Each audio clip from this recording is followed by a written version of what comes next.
Let's put the blast offs in the bag, little bro. Let's put the phone banks in the bag, little bro. Let's open up the walls for Francesca Hong later. Okay. Michael from Pennsylvania.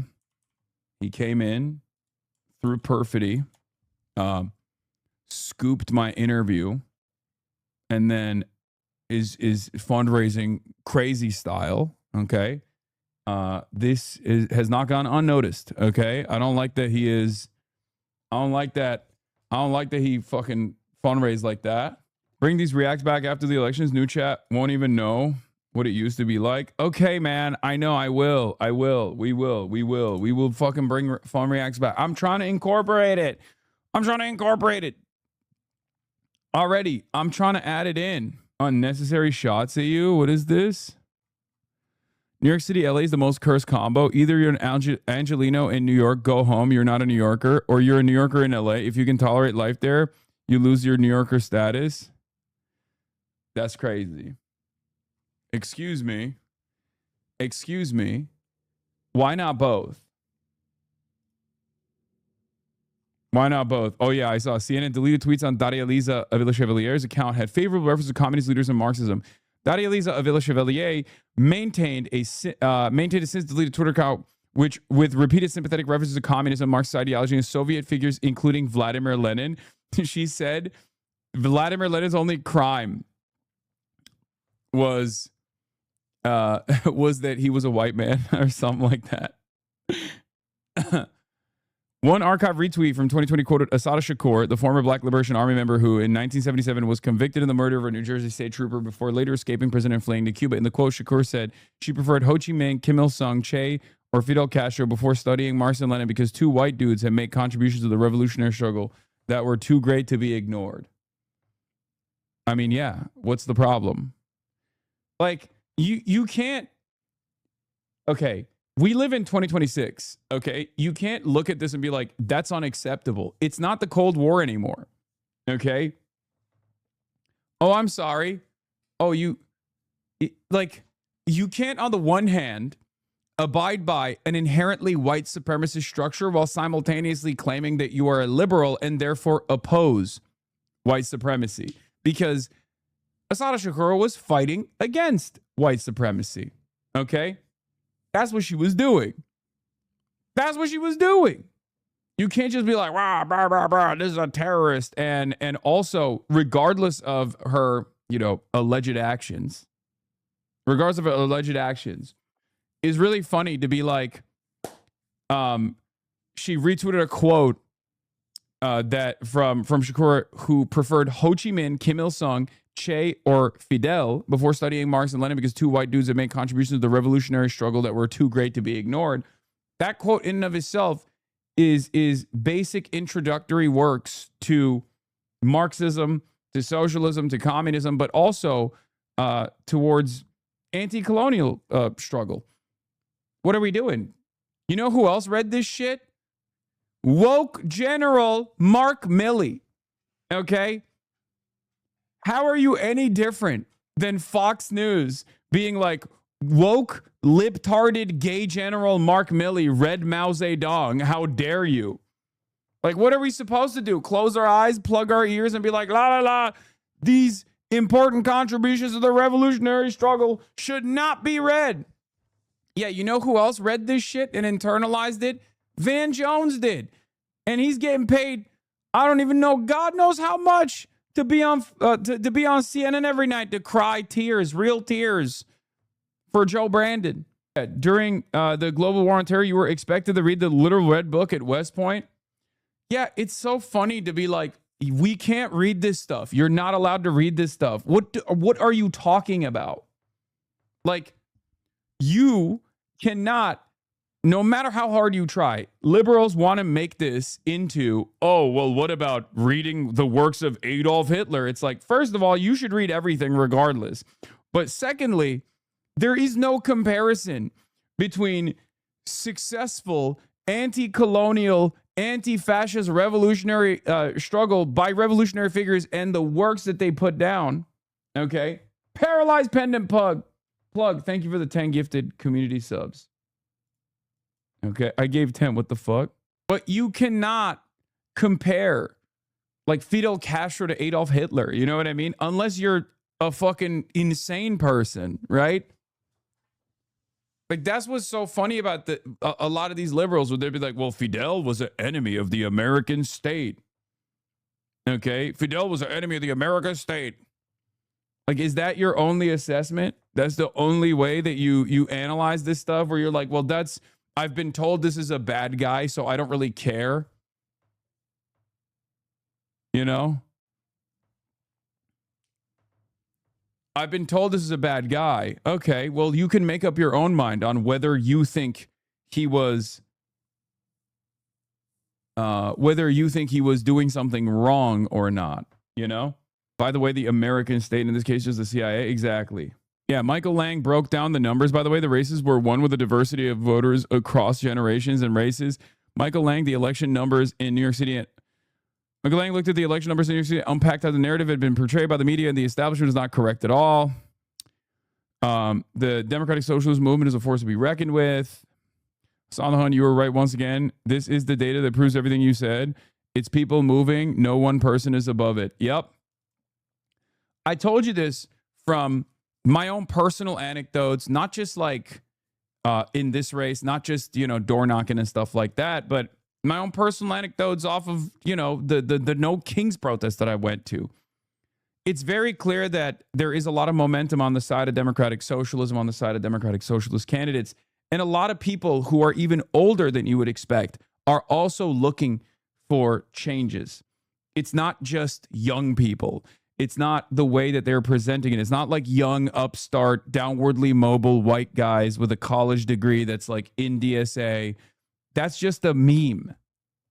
No, there are a lot of older people that are firmly in the camp of vote blue no matter who, that are now looking for a different kind of blue to vote for. Perhaps a different kind of blue that's red. Not red for republicanism, but red for socialism. Okay?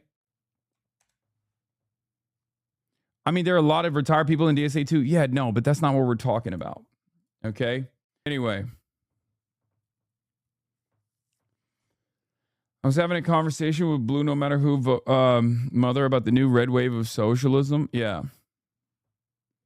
Lots of indivisible people starting to show interest too. I know, that's really good. Indivisible is a force to be reckoned with as well. So like getting those liberals on board with this kind of stuff is always good. For the record, this is part of the reason why I didn't actually oppose the Bardock No Bubber collab with Zoran Kwame Mamdani, because we got to get those liberals on board. And Barack Obama is an important entry point to getting those liberals on board with this movement, with this message. Okay? This is huge. This is great. It's fantastic. We're doing the damn thing. Once again, what do I always say? Don't listen to the fucking haters. Just do the goddamn work and they will come. Okay? And slowly but surely, you'll start seeing a lot of these chirpers, a lot of these like ultras and all these radicals chirp, chirp, chirp. And eventually they'll realize like, okay, there is something here. We should just take advantage of this revolutionary potential, this moment right now.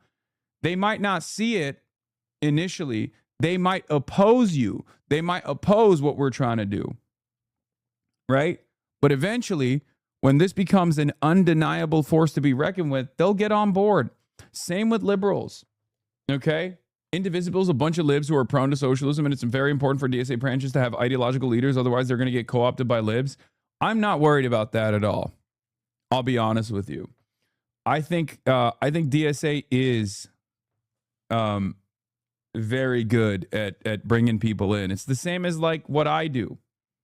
It's the same as what I do. Ultras hate me, and they say I'm harnessing the revolutionary potential and deflecting it into like bourgeois democracy, the bourgeois democratic process. But the reality of the matter is, how many people have become socialists is a direct consequence of like encountering the stream in a charitable manner. Okay. Or maybe coming into the stream with anger and resentment at first, and then being convinced that I'm not your fucking enemy. That's how it is. So yeah, a lot of people are now recognizing that there is real movement here.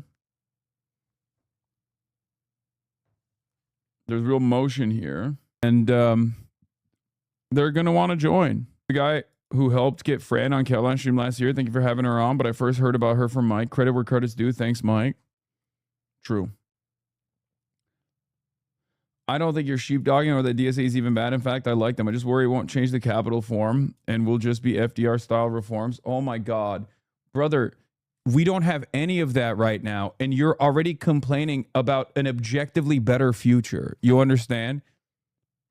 Like, we live currently in fascism. You understand? Like, this is currently a fascist American government that is bouldering in the direction of complete barbarism, complete collapse. And you're over here being like, well, what if it's only FDR style reforms that actually reassert the welfare state and we don't get fucking full blown communism? It's like, dude, what are you talking about?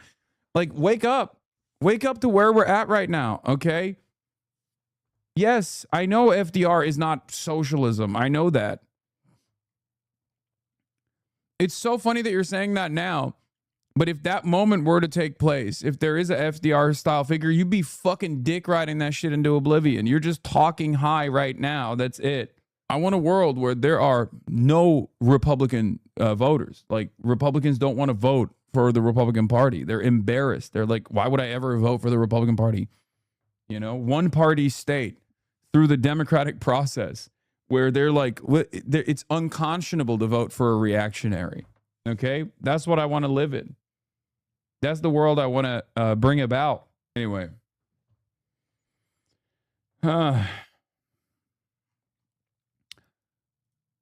So,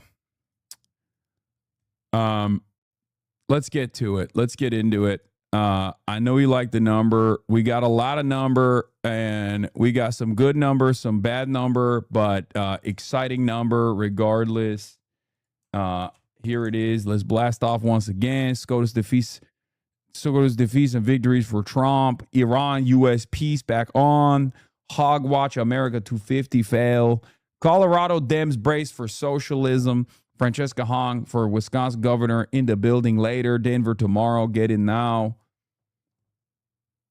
Yeah. Would you rather have a life preserver when you're drowning or be given nothing at all? Think, please. Yeah, no, it's funny. No, that guy, there are some people who will be like, no, it's good. Heightening the contradictions by drowning everyone is actually far more preferable. It's just funny because, like, I know that's not enough. I know it's not enough. I say it's not enough. And we're going to push for something further beyond that. But it's just really funny to be like, in this very moment, we got like a couple victories. And chatters are already like, well, if FDR style reforms were to come back to the United States of America, well, it still wouldn't be enough. It wouldn't be communism. It wouldn't be socialism. It's like, yeah, I know, man. I know. But it's just like really funny to be upset at that ahead of time when we are nowhere near that. Okay. I didn't realize PBS was hosted by PBD. I was duped. That's true. If you know, why do you get mad and not agree? What? So would you, but don't you recognize that we live in the future of FDR's America and his plan was definitively insufficient and now we're all dying of climate disaster? If you know, why do you get mad and not agree? Because I'm not an insane person, because I recognize what's in front of us, what the stakes are currently. What do you mean? I think that's literally a pointless argument to entertain in this moment when we're nowhere near even what this guy would be casting aside as like FDR style social democracy. Like, currently, we're nowhere near FDR style social democracy. We are near Adolf Hitler style concentration camps. And there's motherfuckers being like, yo, if we actually dramatically retooled American politics to move in that direction, that would actually still be awful. Anyway. Who knows, man? Who knows? We'll cross that bridge when we get there. Okay. FDR was counter-revolutionary. FDR was a social fascist. FDR was a social fascist. By the way, Stalin loved FDR, so suck my dick to all the ultras, okay? What are we talking about? Yeah, you can't even... Stalin Okay. The fucking godfather of Marxist-Leninism. Okay. He actually had a lot of respect for FDR. He did not call FDR a social fascist. So what's up? What's up, ultras? What's up, anti-revisionists?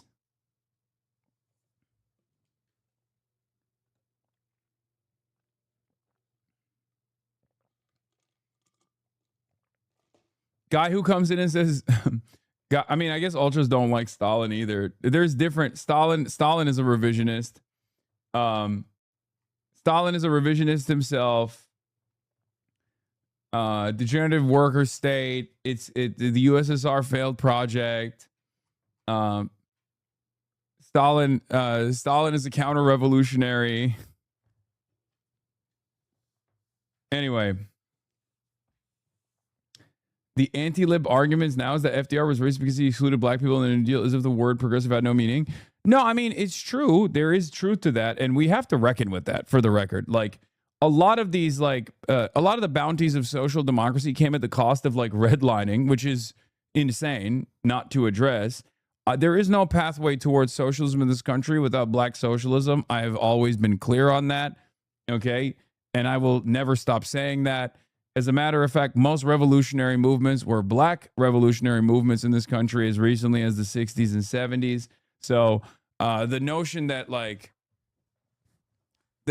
we get there in 2026 is silly. It's stupid. We have to work extra hard to bring about black revolutionary socialism, black communism into the forefront of this movement once again. And I think the pathway to getting there goes through the South. We shall see. New York is screaming for you. What is this? God damn it. That's my mayor. That's my mayor. Zoran could never, dude.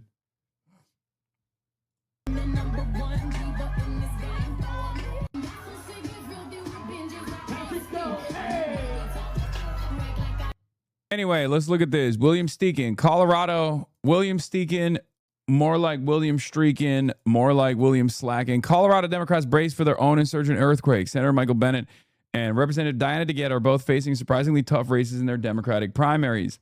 I don't know how to feel about this like additional level of attention. Obviously, William is a little bit of a Hasanabi head working at Politico now.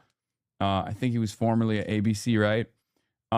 So he clearly pays close attention to what's going on that front, but I don't know how I feel about like political readers knowing about our plans, you know? I don't know how I feel about that. But the insurgent left just shook New York. Colorado Democrats increasingly think they could be next. Democrats in the Centennial State are bracing for an anti-establishment earthquake of their own. Tuesday's primary election will test the left's momentum beyond the 5 boroughs and whether the anti-incumbent fever will topple Senator Michael Bennet, Representative Diana DeGette, a pair of longtime fixtures of state Democratic politics. Bennett allies acknowledge his primary for governor's race is far closer than they expected, a startling position for one of the state's best-known Democrats, while DeGette is facing similar anti-Washington headwinds as internal polling in recent days has set off alarm bells for the 30-year incumbent. Diana DeGette has been occupying the seat for 30 years. And in the process of occupying the seat for 30 years, not much change has come for the people of Denver, Colorado. Okay? We're going to make that change. We're going to be that change. Okay? That's it. We're fighting for that change, and we're going to make sure that change happens. All right? That is what we are working towards, ladies and gentlemen. Make no mistake. Don't you think this social democracy will still need to explore the global South to be viable? As a South American chatter, I worry that nothing will change outside the U.S., even if the DSA wins. You know what's really funny about this? As someone who has now also worked with countries that are literally victims of unequal exchange, countries in the periphery, someone who's interviewed politicians, interviewed, members of the government in places like even Cuba. One of the things that I have seen most consistently from people that are, a part of the socialist parties there, a part of the leadership structure there, is quite literally, can we please get some people we can talk to and work with that would create better outcomes for us. So it's ironic because a lot of people say, oh, I live in the global south, right? I live in the fucking global south. America is still going to be destroying us. Meanwhile, the people that are in charge in these countries are quite literally going, oh my God, you have DSA guys that you're running that are literally running on, no war, no destruction of the third world. That's amazing. Please, thank you so much. So like all these people fucking LARP about how like, oh, social democracy would still obviously maintain the labor aristocracy in the United States of America and would extract natural resources and destroy the third world. And it's like literally fucking people in the third world that are in positions of power, socialists and communists, are like, please get like anyone. Dog, Pramila Jayapal has gone to Cuba on numerous occasions. Like for many of these, I'm not mad at this chatter, by the way. I'm just explaining the dynamic a little bit better for a lot of people who don't understand it. Like, it's just like there are straight up people who are desperate for a non-reactionary politics coming from America. They're excited at the prospect of having people who won't actually try to kill their people and instead will try to chart a much more equitable and much more just path for everyone involved. You know what I mean? Also, if this wasn't as consequential for American foreign policy, you wouldn't have outside expenditures dumping fucking boatloads of cash into this race. With Diana DeGette, this last week, you got Apex subsidiaries, Lockheed Martin, Amazon, dumping money into the race, putting out heinous attack ads against Maylot Quiros. Why are they doing that? Why is it always the people that are dropping the ball that are ostensibly the most radical people we've ever encountered, right? Who are just like, oh, I'm too radical for this shit. I'm too radical for electoralism. Meanwhile, all of these groups have their eyes on the motherfucking prize, okay? All these groups have their eyes on the prize. Look, as we get down to the wire in Colorado 1, Representative Diana DeGette getting some last-minute contributions from Lockheed Martin and Amazon, as well as a few pharmaceutical companies, okay? I said, DeGette isn't a real progressive. When push comes to shove, every incumbent Dem facing an insurgent socialist challenger has had outside money pour in from major corps to flood the market with heinous smears and race attack ads against their younger opponents, many of them younger women of color. Okay? That's it. These guys understand how devastating it is, right? These guys understand how devastating it would be for corporate interests if we actually had people who are more responsive to the needs of the masses come into positions of power slowly but surely. That's why they recognize the threat and they're doing everything they can to change that dynamic. So I don't like having to fucking constantly argue with people in my community that are like, well, what about this? Is this going to be enough? Like, yeah, it's not, but it's just the beginning. Just, trust the process, please. I feel like there's enough W's that we've posted on the fucking board, and think about how great you feel when you see these dudes mauled, okay? And fucking phone bank. The primaries come after several Democratic incumbents and establishment-backed candidates have already fallen this year, including New York City last week, where Reps Adriano Espaillat and Dan Goldman lost challenges from the left, as well as in Maine, where Governor Janet Mills was forced from her Senate race by controversial progressive Graham Plattner, which obviously I was devastated by. Pills Mafia to the bitter end. You already know I'm still with Pills. I'm still pilled. I'm still Janet pilled. Janet Series, rise up. She can still win if we do a write-in campaign. Pills Mafia, baby. There's a lot of anti-establishment momentum because voters are so angry, said Doug Fried-Nash, longtime Colorado Democratic strategist and former gubernatorial chief of staff to the moderate-leaning Senator John Hickenpooper, who's facing a progressive challenge of his own from State Senator Julie Gonzalez, also known as Senadora Gonzalez. They want to take it out on someone. They want fighters. Bennett, a two-term senator, one-time presidential candidate, faces Attorney General Phil Weiser in an unusually volatile contest. So the Boo Bennett Attorney General Phil Weiser one is an interesting race too. I don't really know too much about him. I don't think he's like all that progressive. But the fact that like people want changes to that degree is really interesting because like Bennett is one of the most well-known figures in the fucking state, right? I mean, he ran for president. I'm not a fan of the guy, but it's really interesting to see Colorado even want to push for someone else other than Poo Bennett. While Bennett allies maintain they still believe he has the slight edge, two Democratic strategists familiar with this campaign said internal polling has shown a tighter contest than they expected, raising concerns of voter anger towards any close association with Washington has made even the well-known statewide figure vulnerable. A recent public survey conducted by the liberal pollster PPP showed him trailing outside the margin of error. That's crazy. There may only be a slight Bennett advantage at this point, said a Democratic strategist close to Colorado's governor's race, granted anonymity to candidly discuss the campaign, adding that private polling has been all over the place.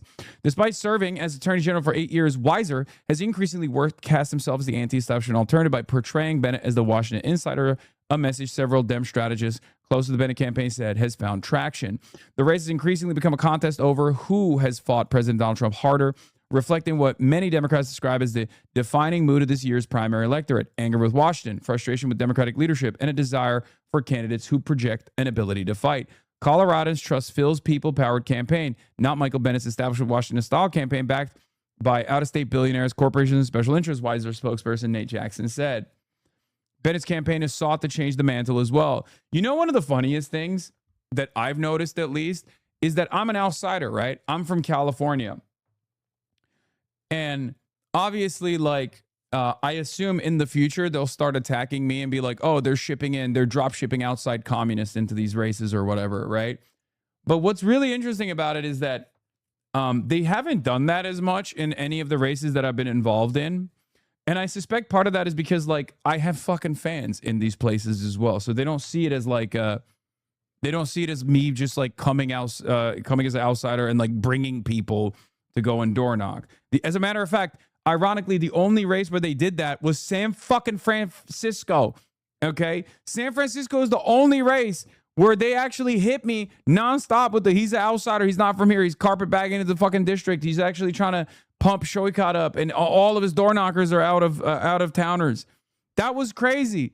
Motherfucker, I've been in New York this whole time. I've been in motherfucking Colorado. I've been in Denver. I've been in St. Louis, Missouri, and they don't do that shit. Except for San Francisco. Anyway, the anxiety may even be greater around DeGette. The 68-year-old is facing her most serious primary challenge for 3 decades in Congress from Democratic Socialist Menlock Quiros, who at 29 years old was born just a few months after DeGette won her seat.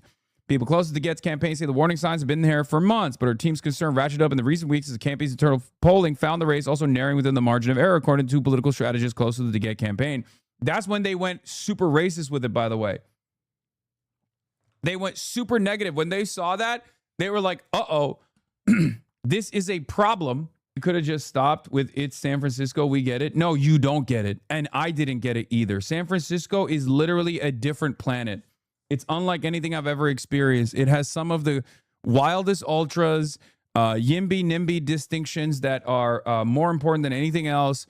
And also just a metric ton of liberals that are perfectly fine with tech fascism. It's devastating.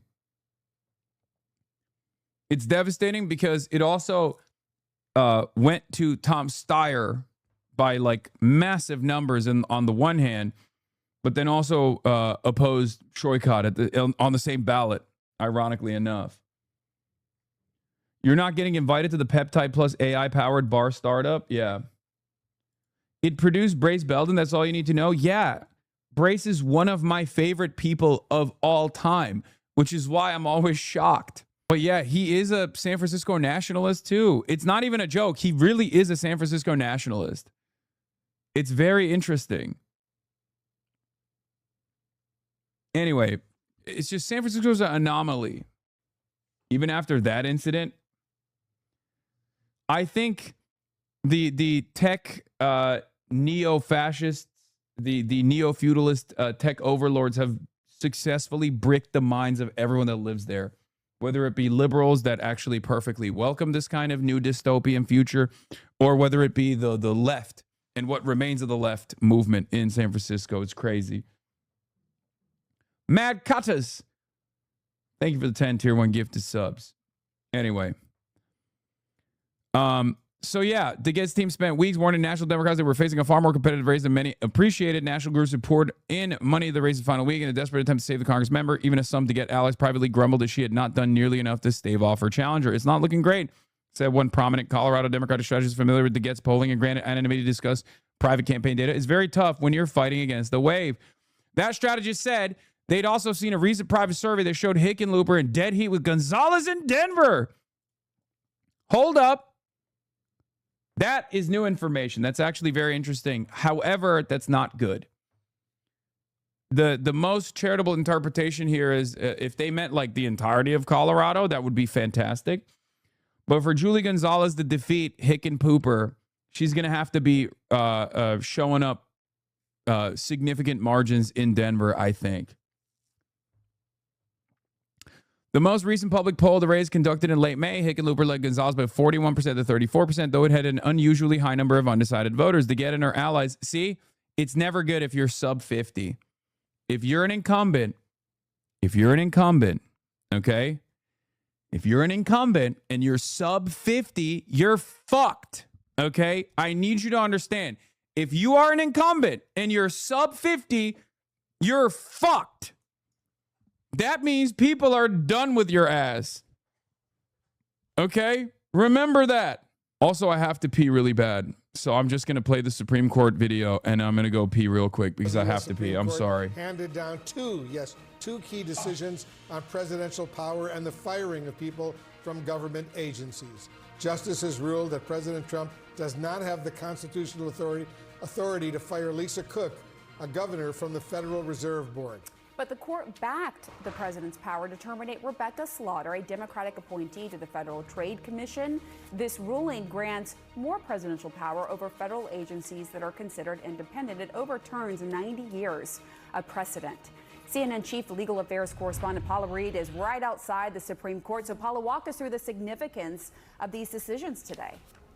Pamela, these are such incredibly significant decisions. In many ways, these will be some of the defining opinions of the Roberts Court because they get to this question that has been hanging over the second Trump term, which is, are there any limits to his ability to fire federal officials? And here they give us some insight. While President Trump and his lawyers believe in something called a unitary executive theory and that the executives should be able to fire anyone they want, any way they want, here the justices put a few limits on that.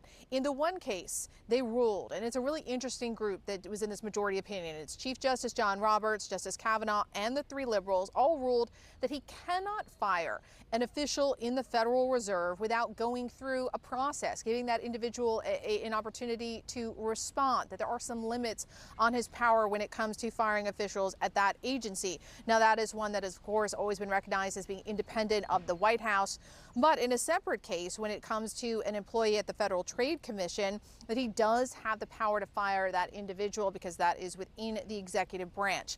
And again, this is a significant decision because it's sort of drawing out the contours of the extent of his power to try to reshape the federal government through these mass firings. Now, President Trump wasn't clear how he was going to react to these decisions, and it's been a pretty mixed day for him overall at the court, but he described this as, quote, a big win. I want to bring in our chief Supreme Court analyst, Joan Biskupic, right now. Joan, like Pamela, Paula, you were inside the court when these decisions came down. Give us a little sense of how that felt. Sure, Wolf. It's good to see you. The most important thing the justices... Majority Report raid. Thank you, Majority Report, for the raid. Hope you had a good stream. We are doing the damn thing out here. I'm going to go back to the Colorado race now. Sorry, because I was peeing. But, yeah. Getting back to Colorado, we'll talk about the Supreme Court in a second, okay? Democrats have a lot of power to wield if they take back the White House. Yes. turning in my Colorado ballot today. Nice. Okay, so where was I?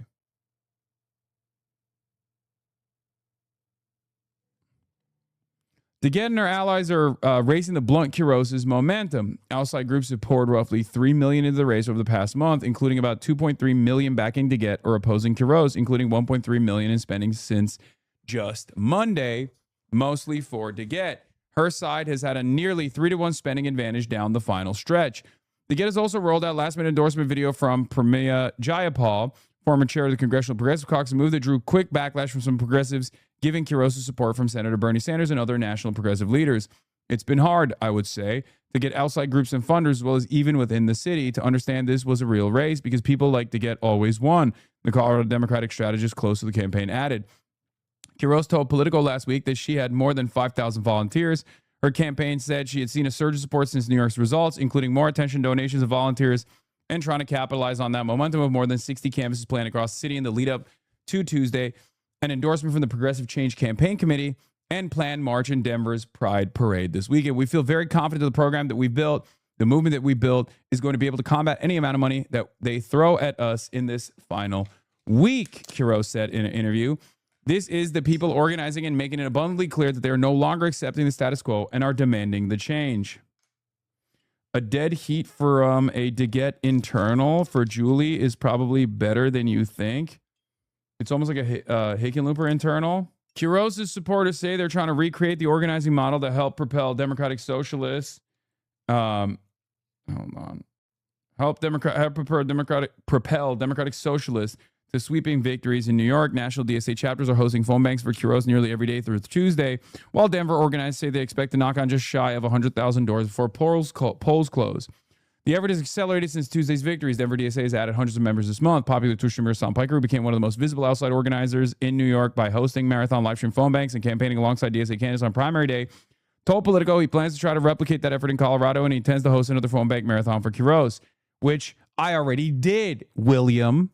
That's why I said, William, I know you're watching right now, William Slacken. I already had done that, and we already called 110. We already called 110 voters in Denver the first night that we did that, and the efforts obviously are still continuing. And we haven't even gotten done yet. Obviously, there's E-Day. 110,000 phone calls are just on the first night. And we got more. Several Colorado Democrats caution Denver is not New York. The city's not as liberal. Its DSA infrastructure is significantly smaller. This is true. And DeGette still benefits from decades of name recognition and relationships across the district. But they also acknowledge Denver has become younger, more progressive, and increasingly receptive to anti-establishment candidates. Everybody now knows this is a race. This is no longer sneaking up on everybody. One longtime Democratic strategist close to the DeGette campaign said, I think DeGette should be very concerned. Fried Nash said he still believes DeGette has a chance, but if Quiros wins, Fried Nash says that's a massive game changer in Colorado politics. And that game we shall change, ladies and gentlemen. We shall change it. Apparently, Colorado votes very late, so day of voting is huge, even though it's all still mail ballots. Tomorrow, I will be alongside Chris Rabb doing a canvas lead in Denver, Colorado, and we're going to pump those numbers, okay? I know you like the number. And we are going to pump that number, okay? Also, Abdul is in the top 5 in Act Blue as the only non-nominee. That's pretty fire. That's good because he needs it. I already filled my ballot, but I don't drop it off until work tomorrow. Nice. Have you stayed up to date with DSA movements in San Diego? No.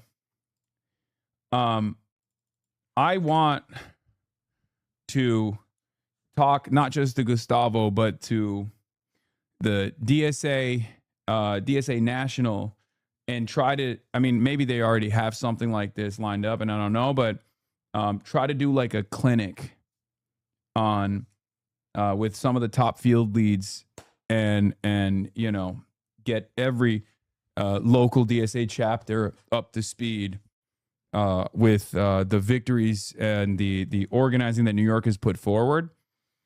Because, you know, not every DSA chapter obviously has the same experience. And I think New York City's experience in the last decade is very important. And I think it would help tremendously other chapters as well. Their experience could help quite a bit. NEC is who you want to work with. They handle a lot of the electoral work nationally. Yeah. Is there no phone bank for Julie Gonzalez? I believe there are. I haven't been keeping close attention to the Julie Gonzalez campaign because I've been hyper focused on Maylot. Obviously, I want to make sure. That we get Maylot across the finish line. But yes, Julie4.us, phone banking to voters. That's the link if you want to go phone bank for Julie Gonzalez Bush. She's also fantastic. She doesn't have the same groundwork team that and the same field team that Maylot has because she's not DSA endorsed, but that would still be a significant W. I will tell you this much, okay? Look, these things take time, but as it stands currently, for Senate races, because Senate races are statewide, I'm going to tell you right now, if AOC runs for Chuck Schumer's seat, she's going to be the first Democratic Socialist senator. Senate runs, I think people are still a little bit shy about the moniker. And I don't think that it's valid. But someone has to break that seal first. And once someone does break that seal, you'll see others do the same. No, Bernie is an independent from Vermont, guys. Come on. Bernie is not. Chatters, you cannot compare Bernie Sanders to anybody else. What are you talking about? Summer Lee, I think, will be. Graham Plattner doesn't identify as a socialist, if you noticed. Abdul El-Sayed doesn't identify as a Democratic Socialist. Graham Plattner doesn't identify as a Democratic Socialist. Neither does Julie Gonzalez. And I think they're shy about the moniker. They're shy about the association. This is pure speculative. And I think that will change eventually. But Summer Lee will probably, I assume, be the first. If she does. Or AOC, if she does, will be the first. You're obviously forgetting James Del Rio, the first communist senator of Texas. Yes, you're right. How can I forget the first Maoist third worldist senator? And he's coming out. Isn't there something up with Summer Lee in Pennsylvania's DSA? Normally, I would stand by the chapter as opposed to the candidate. But with Summer Lee, I stand by Summer Lee no matter what. I'm a fedayeen for Summer Lee. I think whatever drama or beef took place there, the chapter should be begging Summer Lee for an association and offer unlimited support to her, whatever she wants. Okay? Like in most circumstances, if there's like any drama with a politician and a specific chapter, I would say I would usually side with DSA. Pittsburgh DSA got taken over by ultras and they ruined their relationship with Summer. But why don't you fully endorse better candidates like Julie? Dog, what are you talking about? I like Julie Gonzalez. I literally fundraised for Julie Gonzalez. I fundraised for Julie Gonzalez. She was here. She sat next to me. What the fuck? We were supposed to do a fucking rally together. I did not know that. Yeah, what are you talking about? We were supposed to do a rally together, and then the rally got fucking canceled, and she pulled out last second. I was fine with like interviewing her afterwards, though. But of course, you're an independent media figure, so you'd side with the GSA chapter in theory. Yes. Anyway, so yeah, there is that. There's also a poll that came out this morning from Beacon Insights. U.S. House 2026, Florida's 25th congressional district Democratic primaries at Trump plus 9. Jared Moskowitz is at 67% as the technical incumbent. Oliver Larkin at 33%. This is not terrible for Moskowitz, but it's also not terrible for Oliver Larkin. Okay, this is actually pretty good for Oliver Larkin, and I'll tell you why. Remember, I told you, if your incumbent doesn't reach above 50%, they're fucked, right? Clearly, not in Denver for the primary tomorrow, L. I'm literally going to be in Denver tomorrow. What are you talking about? It's in the chatters. Are y'all fucking kidding me? It's in the fucking title. Read the goddamn title. It says Francesca Hong for Wisconsin Governor, Denver tomorrow. What do you think that means? Hi, big fan. Clearly not big enough of a fan to know I will be in Denver tomorrow. Child left behind.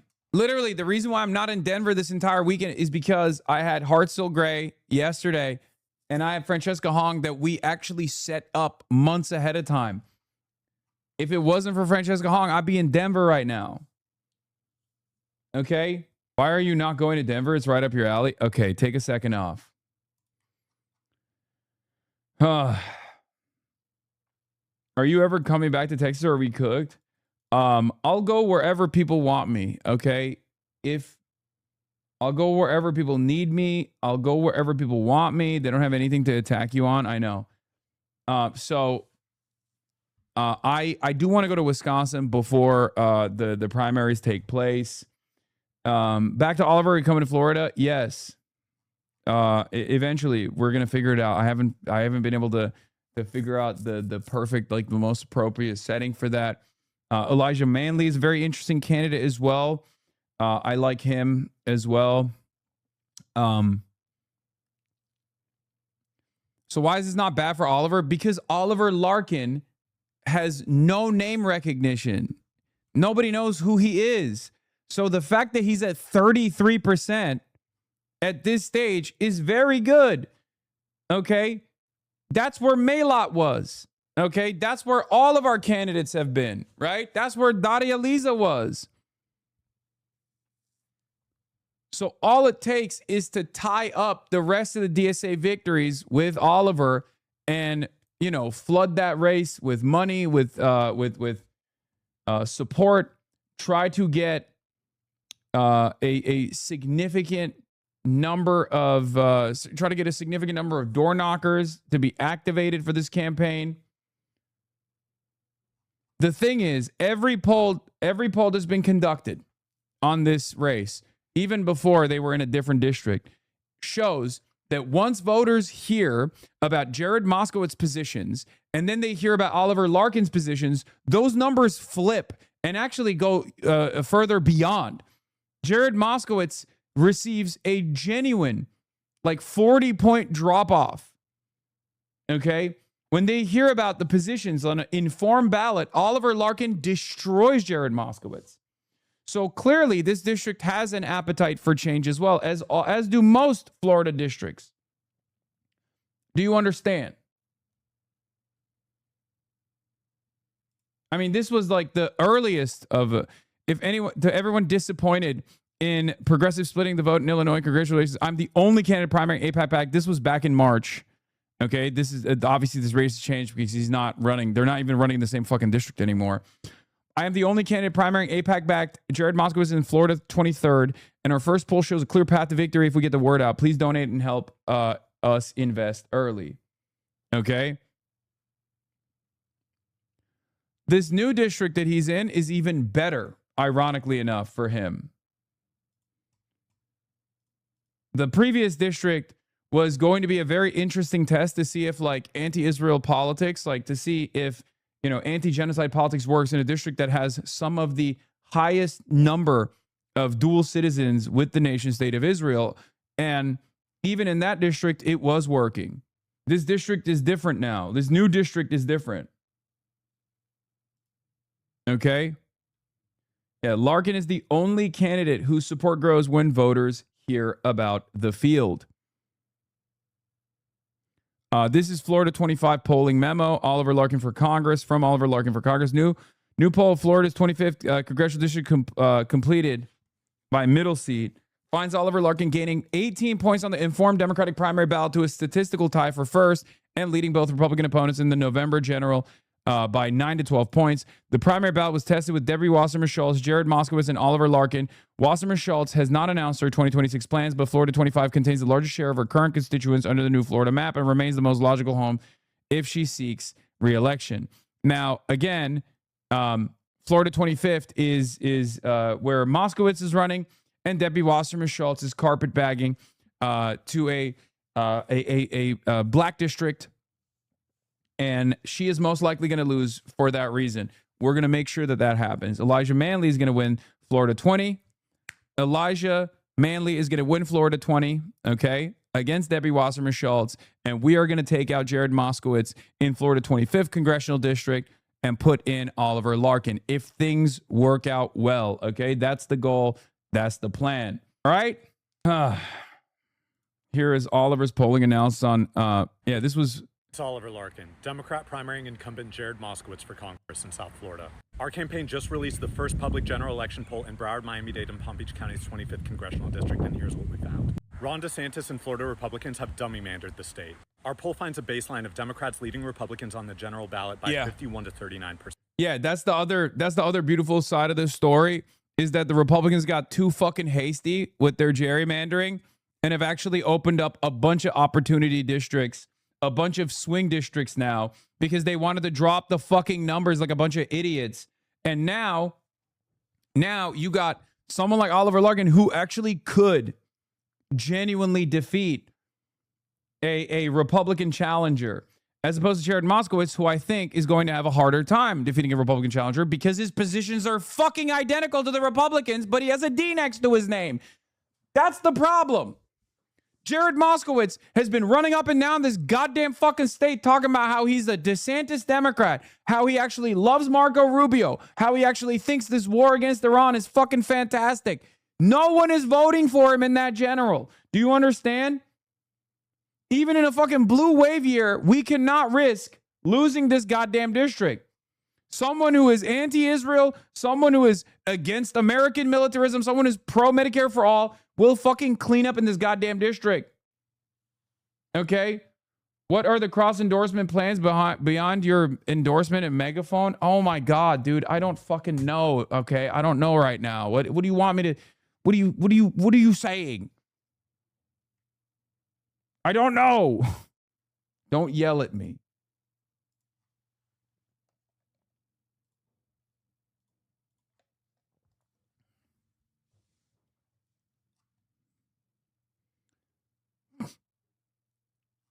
Oh, God. Okay. Donald Trump won this new district by 9 in 2024, but Joe Biden won it by 5 in 2020, and Florida is swinging back left.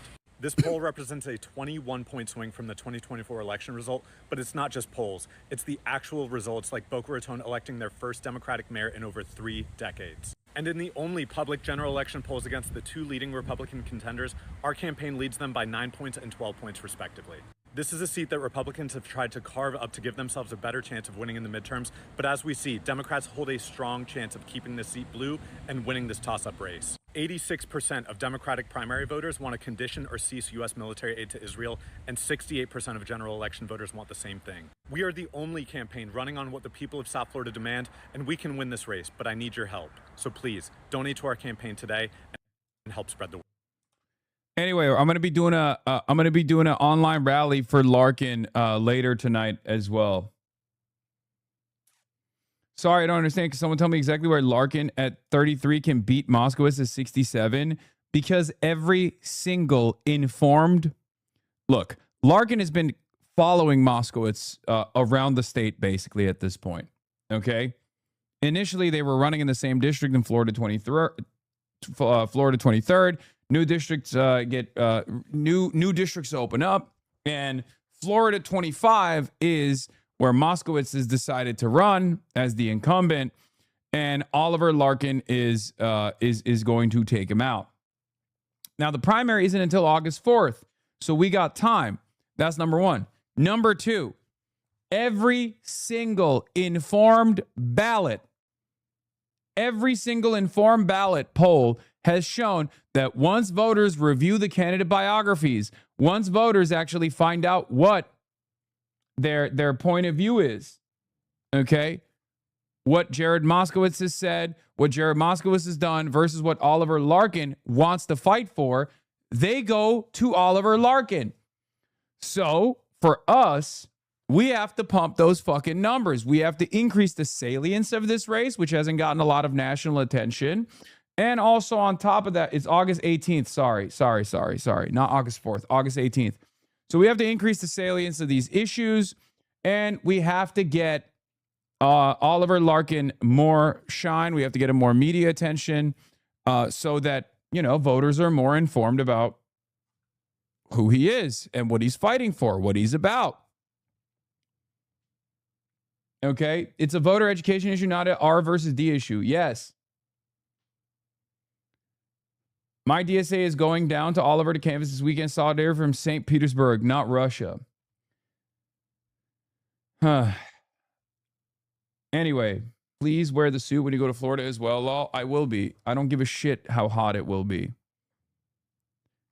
Anyway, so that's the other race, obviously.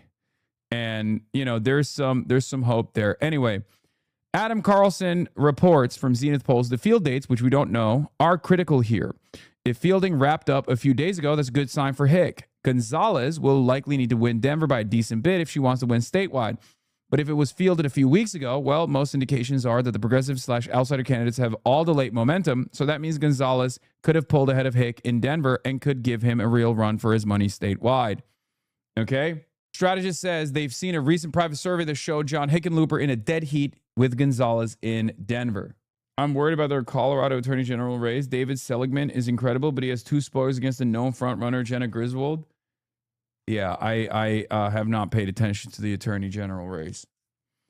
Again, these are the issues when you don't have 15,000 dues-paying members in your local DSA. When you have 15,000 dues-paying members, 15,000 door knockers, 15,000 phone bankers, 15,000 people in general, you can actually spread that around, right? That's the problem. In a statewide race like this, we obviously still have some major infrastructural hurdles to climb, okay? It's going to take some time. You shouldn't get discouraged. We're using the momentum that currently exists in our favor to boost candidates that will be real fighters, that will make the changes that we all want to see in this goddamn country once and fucking for all. And there's a lot of appetite for this kind of politics in the country, not just by young people, but also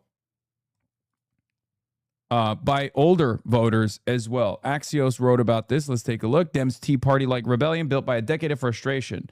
Democratic leaders are increasingly alarmed that they're facing their own version of the GOP's Tea Party rebellion 17 years ago and that they can't stop it. Why it matters. The recent wave of primary victories by Democratic socialists and outsiders over the party's hand-selected candidates had shocked establishment Democrats, but the rage in the party has been building for a decade. It's not just progressive versus moderates, it's insiders versus outsiders, with many Democratic voters dissatisfied with their own party. Some Democrats now believe that the party is poised for a Trump-esque figure to take it over in 2028, someone who will offer an outlet for their anger. Dan Pfeiffer, former top aide to Barack Obama, now co-host of Pod Save America, said this week, it's very clear that the groups of the left, Justice Democrats, Democratic Socialists of America, Our Revolution, are out-organizing, out-fundraising, out-maneuvering the traditional party institutions. That is happening. I want to play that, like, when I'm reading this. Hold on. What's that song that they play over... hold on. There's they play it over Joe Bart videos all the time. What's that song? You know what I'm talking about? No, not We Are Charlie Kirk. What's the name of the song? Stop trying to play We Are Charlie Kirk. Y'all fucking suck, dude. Is this it? Be real. A lot of y'all say... No, not this. Not this. Like the Aura edit. YouTubers fell. I'm this. Minecraft YouTubers fell off not because they weren't entertaining, but because their audience literally grew up. Is this it? No, it's not it. Oh my god, you guys are all fucking so goddamn annoying. You're so goddamn annoying. I think this is it. Is this it? Yeah, this is it. This is what I was looking for. Yeah. Dan Pfeiffer, former top aide to Barack Obama, now co-host of Pod Save America, said this week, it's very clear that the groups of the left, Justice Democrats, Democratic Socialists of America, Our Revolution are out organizing, out fundraising, out working, out maneuvering the traditional party institutions. That is happening. Democratic voters' growing distrust of their party's leadership and their embrace of left-wing outsiders and populists is rooted in Donald Trump's 2016 victory over Hillary Clinton. In the party's primaries that year, Democratic National Committee members and party elites helped ensure that Clinton won the nomination over Vermont Senator Bernie Sanders, a progressive icon. The insiders' limited primary debates had unusual joint fundraising agreements between DNC and Clinton's campaign. The Democratic establishment rallied around Joe Biden. But this is not what I'm looking for. This song is not. It's like, this isn't even it. It's like burr burr burr burr burr burr burr burr burr burr burr burr. What is this? No, that's not it, dude. It's just like the intro without the drums. It's supposed to be just the intro without the drums. No, that's not it either. Jesus Christ. No, it's not that. It's not conspiracy music. I'm not looking for conspiracy music. What is this? Okay, I'm gonna end it. I'm gonna end the stream. So picky. I hate you guys so much. You guys are all such fucking assholes, dude. Is this it? No! No! Why would that be it? Why is it fucking hubcore? Oh my God. Oh my God.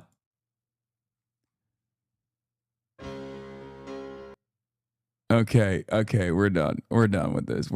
I'm not doing this shit. I'm not doing this shit. I'm fascinated by people. I think this is it, isn't it? fascinated Hold by on. People that don't speak English at all and don't know English at all. Like, not even bilingual. The burn, burn, burn, burn, but it's actually faster than that.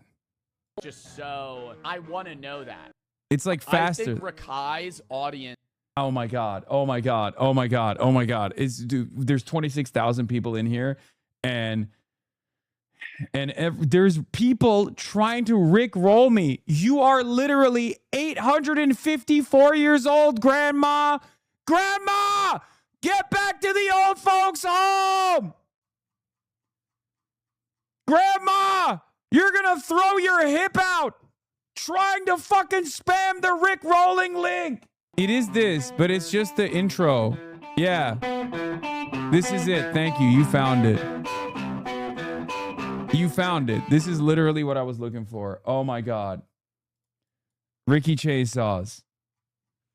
Thank you. You are the fucking GOAT. You are the legend. Everyone else is not legend, okay? Everyone else is fucking poop, okay? You are the poop in the sock. Do you understand me? Ricky Chainsaws, you're the GOAT. Everyone else is literally poop inside of a sock, okay? You are all poop. I said it. And guess what? Worst of all, Mom will never find you. Okay? You are destined to be a poop sock that Mom never finds. Just forced to live out the rest of your days crusting inside of the sock. Yep. I said it. I don't appreciate that at all, big dog. Some of you pee stored in the balls. Bro, you have like 70-year-old grandmas watching nowadays. I know. They were trying to fucking send Rick Astley, Never Gonna Give You Up. They were trying to Rick roll my ass, bro. That's crazy. Can I take back my gift? Is shaking my head? No, you can't. It's mine. All right. Anyway, it's already over. It's already over. I can't even do an aura edit reading this. I just wanted to do an aura edit reading this. It's not going to work. Someone else needs to do that in post when I was reading the first couple of paragraphs, okay? Someone else got to edit that. I can't do it. Anyway. State of play against the backdrop of left-wing outside. You know what? Fuck it. I'm going to do it anyway. State of play against the backdrop. Left-wing outsider and Democratic Socialist candidates have racked up victories in races from coast to coast during Trump's second term. Democratic Socialists and Progressives followed last year's election of New York City Mayor Zohran Mamdani by beating two incumbent Democratic House members in the city last week. Daria Liza Avila Chevalier, and also Brad Lander. Candidates backed by the Democratic Socialists of America won 8 races and lost just one for the New York legislature, despite several being outspent. Another contest remains undecided. Democratic Socialist Janice Lewis George won Washington, D.C.'s Democratic primary for mayor, energizing young voters with a promise to tackle affordability issues and take on Trump. Marine Corps veteran Graham Plattner easily beat Maine Governor Janet Mills to welcome the Democratic nominee for a U.S. Senate seat that could tip control of the chamber in November. In Battleground Congressional District of California, Randy Villegas, backed by Sanders, and New York Rep. Alexandria Ocasio-Cortez, a potential 2028 contender for president, beat the Democratic Party's leadership choice, State Representative Jasmeet Baines. AOC endorsed Democratic Socialist Chris Rabb won an open house primary in Pennsylvania against candidates more aligned with the Democratic establishment. Sam Forstag won his primary for a congressional seat in Montana against more moderate opponents with the backing of Sanders and AOC. And first-time candidate Adam Hamawi won a crowded primary for a New Jersey House seat this month, also backed by Sanders and AOC. Axios is not mentioning who else has been backing all these candidates as well. We have been backing all these candidates as well. And for many of them, the Democratic Socialists of America, too. But what they're saying, Rabb told Axios there are lessons that new progressive lawmakers can learn from the House Freedom Caucus, the rabble-rousing group of Republicans that rose out of the Tea Party in 2015 and pushed the GOP to the right. If there's a small, even not so small Democratic majority, and there's a disciplined progressive voting bloc, that's power, Rabb said. Even if it's just defensive power saying, no, we're not voting for this, try again. Anyway. Yeah, that's where we're at. What Kami says with the 50 bones. Do we even have a hype train after all that? What the hell's going on? You see this shit? What is this? No. What is this? From Simon Sir, Ambassador to Israel, to Cote d'Ivoire, Benin, Togo, and Burkina Faso International Affairs. I'm particularly honored to have presented my letters of credence to the President of Burkina Faso, Captain Ibrahim Traoré. This ceremony marks the continuation of the long-standing ties between the State of Israel and Burkina Faso and reflects the enduring friendship between our two peoples. I look forward to working together and further... Hey, yo, what the fuck, dude? You just called us poop. Why would we pay you? Because you like it. Okay? Look at that. 50 gifted subs. Because I'm fucking joking. Yeah. Look at my revolutionary dog. We're not making it.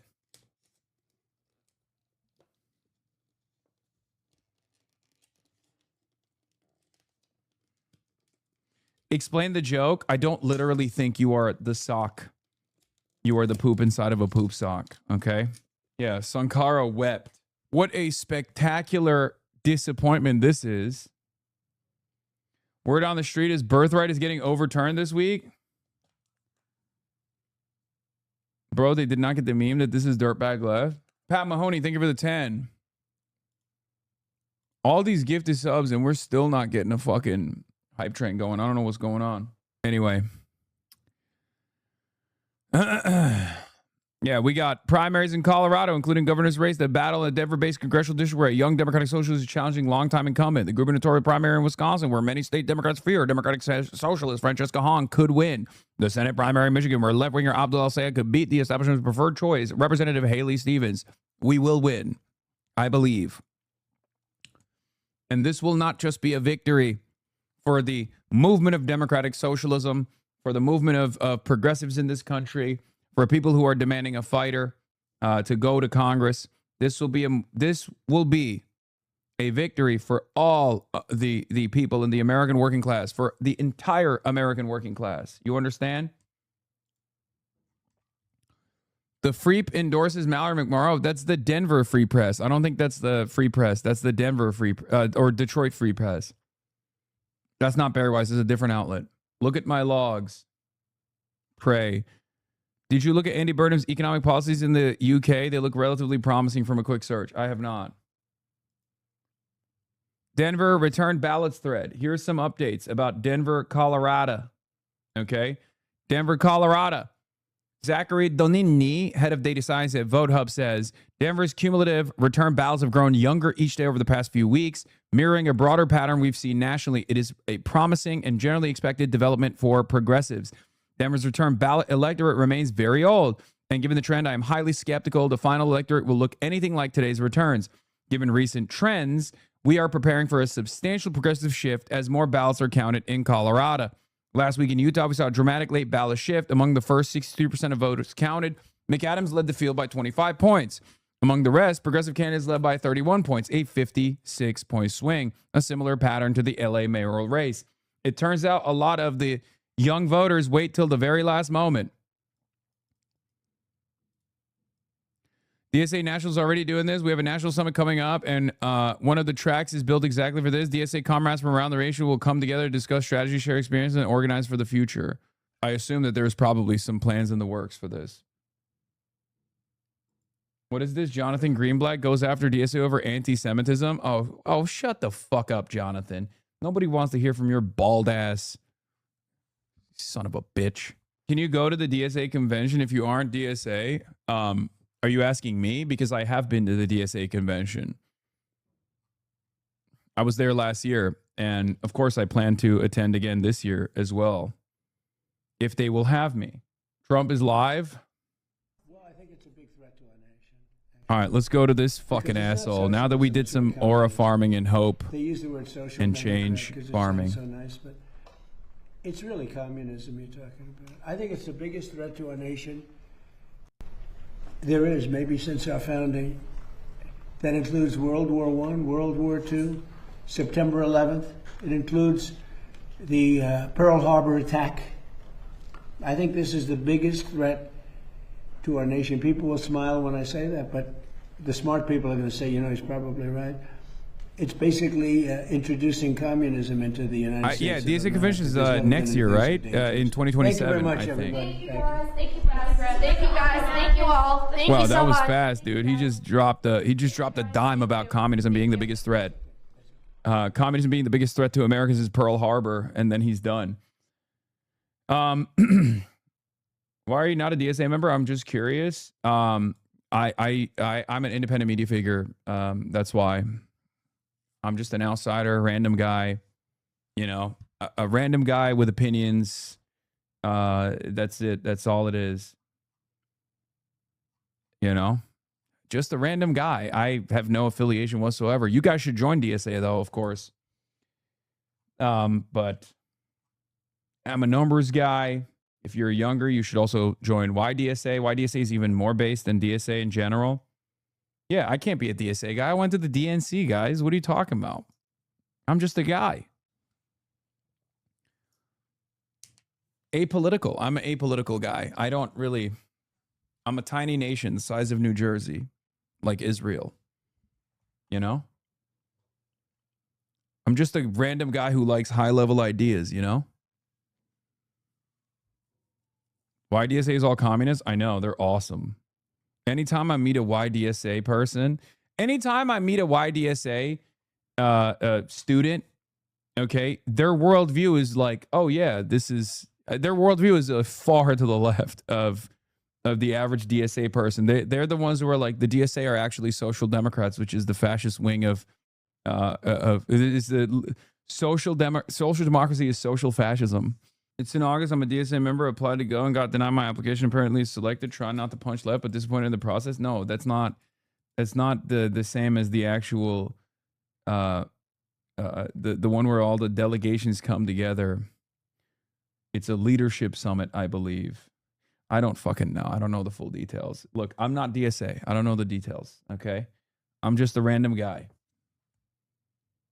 Anyway, let's hear what Jonathan Greenblatt has to say. Scott Wiener on every policy. I don't think Israel committed genocide in Gaza, but he does.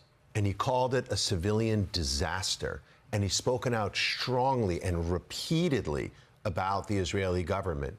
And yet the sin that he committed in going to that trans rally was he's Jewish. Yeah, dude, that's what was going on. Thank you, Jonathan. Oh my God. Jonathan's like, thank God.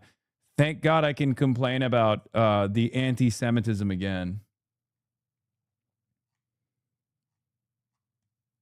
Thank God I can thank God I can turn around and act as though people were yelling at Scott Wiener because he's Jewish and not because he is one of the biggest dick riders of the state of Israel until he decided to run for office, run for Nancy Pelosi's seat in San Francisco, and realized he can't win that race without admitting that Israel committed a fucking genocide, which no one even believes, not because he's Jewish, but because he spent the last 3 years of the genocide defending Israel and writing bills that defend Israel and going to Israel and hanging out with the president of Israel. I wonder how this guy had a real change of heart. Did he have a real change of heart overnight? Or is he simply lying?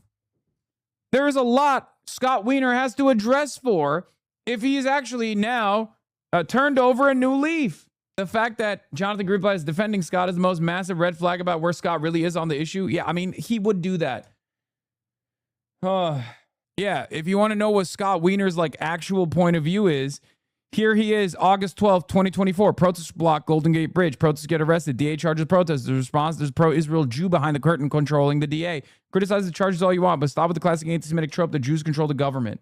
Like, he has always been the guy that's like, oh, criticism against Israel is anti-Semitic. Okay?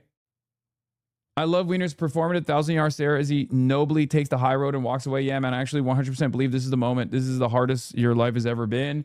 Worlds removed from being a child living under constant bombs, drone strikes, and violent land grabs. Yes. By the way, just want to point out, Jonathan Greenblatt is obviously the biggest fucking, the biggest morally bankrupted piece of shit you could possibly find, because his job is supposed to be like combating as the leader of a civil rights organization. His job is to combat not only anti-Semitism, but all other forms of bigotry. And of course, Jonathan Greenblatt has not called out Elon Musk or even Twitter. Twitter is neo-Nazi central, okay? It is a neo-Nazi shithole. Jonathan Greenblatt never says anything about Elon Musk. Jonathan Greenblatt never says anything about Twitter. Jonathan Greenblatt is too busy yelling at the fucking woke lords over at the DSA for having a position that is against anti-Semitism, but is also for anti-Zionism, okay? The richest man of the world is again publicly telling his hundreds of millions of followers that he supports the vigilante murder of his political enemies, followed by the killings of immigrants, all to the crickets of any mainstream media attention. Yeah, no point in bailing the boat while traders are still busy chopping holes in the bottom. First the traders, then the invaders. That's the whole Uwe Boll movie, right? With Armie Hammer, the cannibal, allegedly. Elon Musk has been like loving this movie. It's so dumb. It's so stupid. I was planning on actually watching it unironically on stream because it's one of the dumbest fucking things I've ever seen in my life.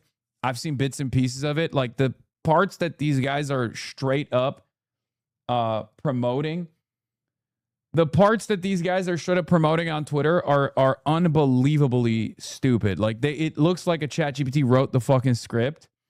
It looks like it was a ChatGPT written script. It's just a guy who's like, all the Muslims in the movie are straight up running around being like, I am, as a Muslim, I love doing rapes on white women. This is the way of Islam. And then they get fucking murked by Armie Hammer. And Elon Musk loves it. And all these other fucking dipshits love it. It's so bad. But Uwe Boll has always written dog shit movies. So,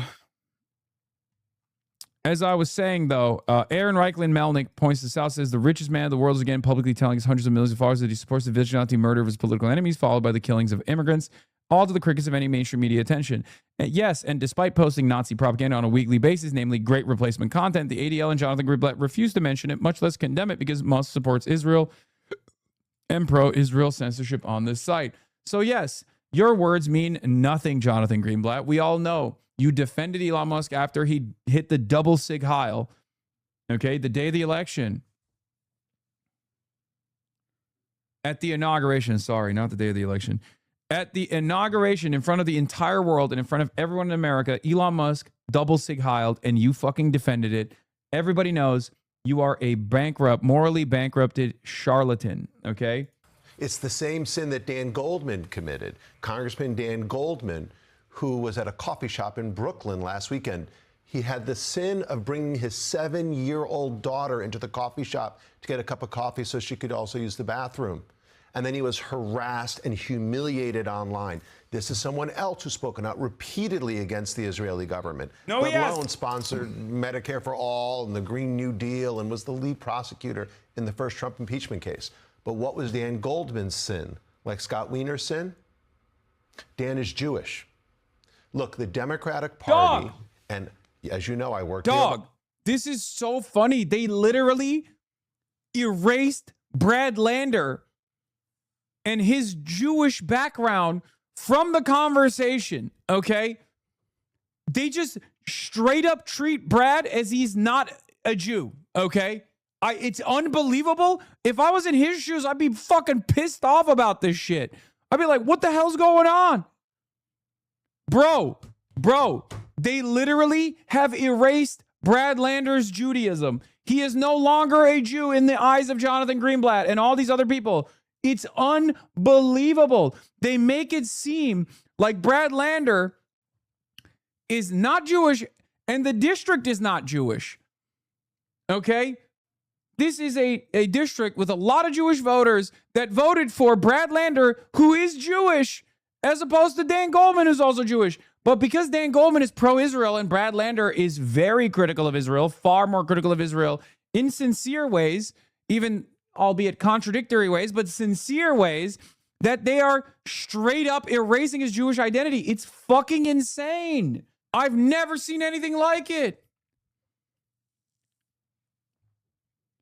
I swear to God, there is a deliberate attempt by mainstream outlets, and not just mainstream outlets, but also these advocacy organizations that are Zionist advocacy organizations first and foremost, and not advocacy organizations that work at the behest of Jews in the United States of America, to erase the identity and the background of any American Jew that is prominent and critical of Israel, okay?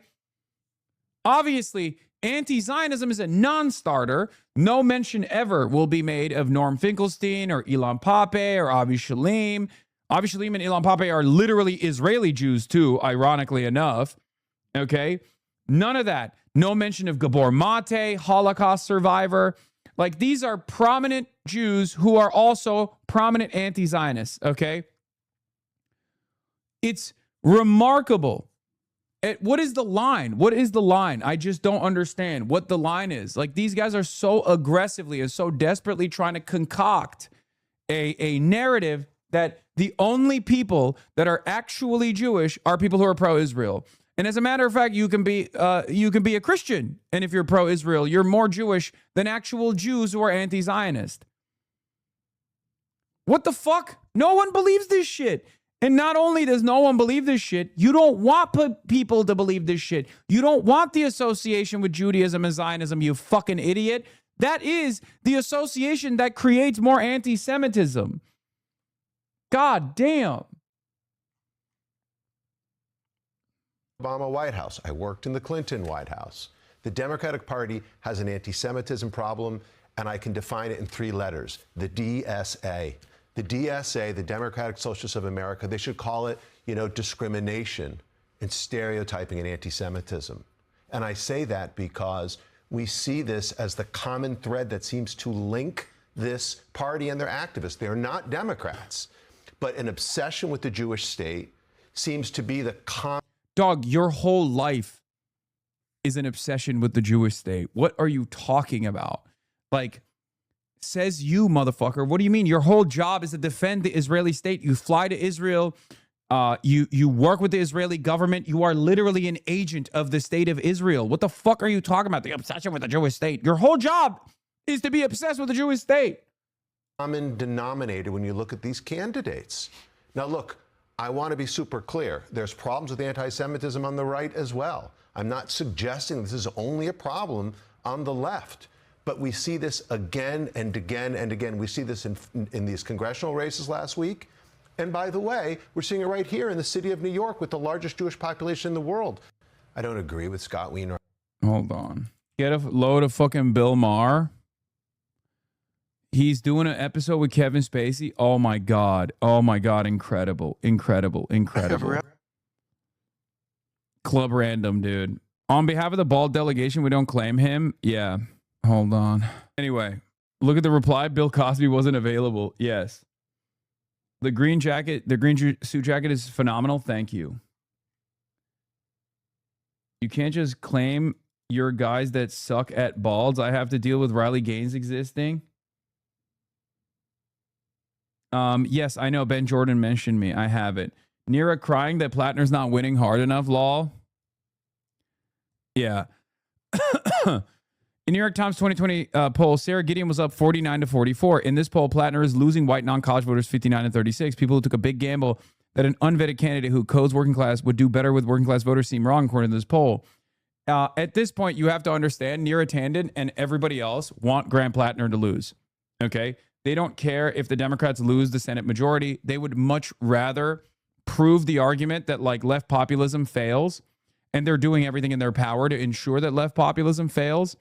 And they have aggressively, I mean, they have never stopped relentlessly attacking Grant Plattner and being like, he's dog shit, he's dog shit, he's dog shit. Look at his Nazi tattoo. He is a domestic abuser. He's a domestic abuser. Like things that are just heinous and things that are just like objectively untrue. Because for them, I'm telling you right now, they would much rather lose the Senate majority. They would much rather lose the Senate majority and then claim that they had a better shot with some fucking fantastical candidate than anything else. Okay? 920 Siena poll showed Collins at 48% and Gideon at 45%. 626 Siena poll, on the other hand, showed Collins at 59% and Plattner at 36% for white voters with no college degree. Why is Plattner still ahead? Because he's doing so well with college-educated whites. Okay? 920 Siena poll showed Collins at 57% to Gideon at 57%, the Collins is 37%. 626 Siena poll shows Collins at 31%, the Plattner 68%. Okay? 2020 exit poll had this group 58-35 Collins in 2020, so it was probably just the case that the 2020 pre-election poll was off and the group hasn't changed much since, and Plattner doesn't have special appeal to them. So I actually understated the approval swings for Collins in the Siena poll. Siena has her at -2. Emerson had her at -19. Pan Atlantic and UMass both had her at -18. Siena got a very pro Collins sample and still couldn't find a lead. Okay? So it reads as potentially an outlier. Also, listen, I've said this already, but I said this already. I will say it again. I'll go wherever people need me, okay? If you need additional attention, if you need some extra media attention, you know, I'll do what I must. Bill Maher. Daria Lisa Avila Chevalier is a patient zero for the woke mind virus. The SA candidates are alienating real America and associating with them will blow it for Democrats in November. Bill Maher, 4 days later. Join me while I smoke weed with America's most famous pedophile. He is such a fucking intellectually and morally bankrupt piece of shit. Anyway. Hassan, please come to New Hampshire for Heath Howard, New Hampshire 1, and Karishma Manzoor for Senate. Guys, stop spamming your candidates. I'm sure they're wonderful, but I can't be everywhere at all times, okay? What did we talk about? I brought this up with Chuck Park. Many of the members in my community, including some of the moderators, literally worked on Chuck Park's campaign. But I had to make sure that our efforts were focused on races that had the ground game and the work and the organizational connection to the Democratic Socialists of America. Okay? I am one person. This community is not as vast or as large as you think it is. Okay? I'm one person. We are one community. I don't have fucking clones. I can't, you know, I can move the needle in the appropriate direction for candidates that have the solid fundamentals, but I can't do every single person. I can't push for every single person around the country. I want to, and hopefully one day we will get there. Okay? I know we will get there. And we're working towards that goal right now. Okay? You have to understand, we're working towards that goal right now, but this is huge. Like, Maylak Kiros in Denver it would be a huge fucking victory in that direction. Okay? Tomorrow will be the final day on the Supreme Court's term. The court has set the rule for in pending cases related to birthright, citizenship, transgender athletes, and campaign finance. By the way, that's a big one. Anyway, we were talking about Denver. We're gonna get back to Supreme Court in a second.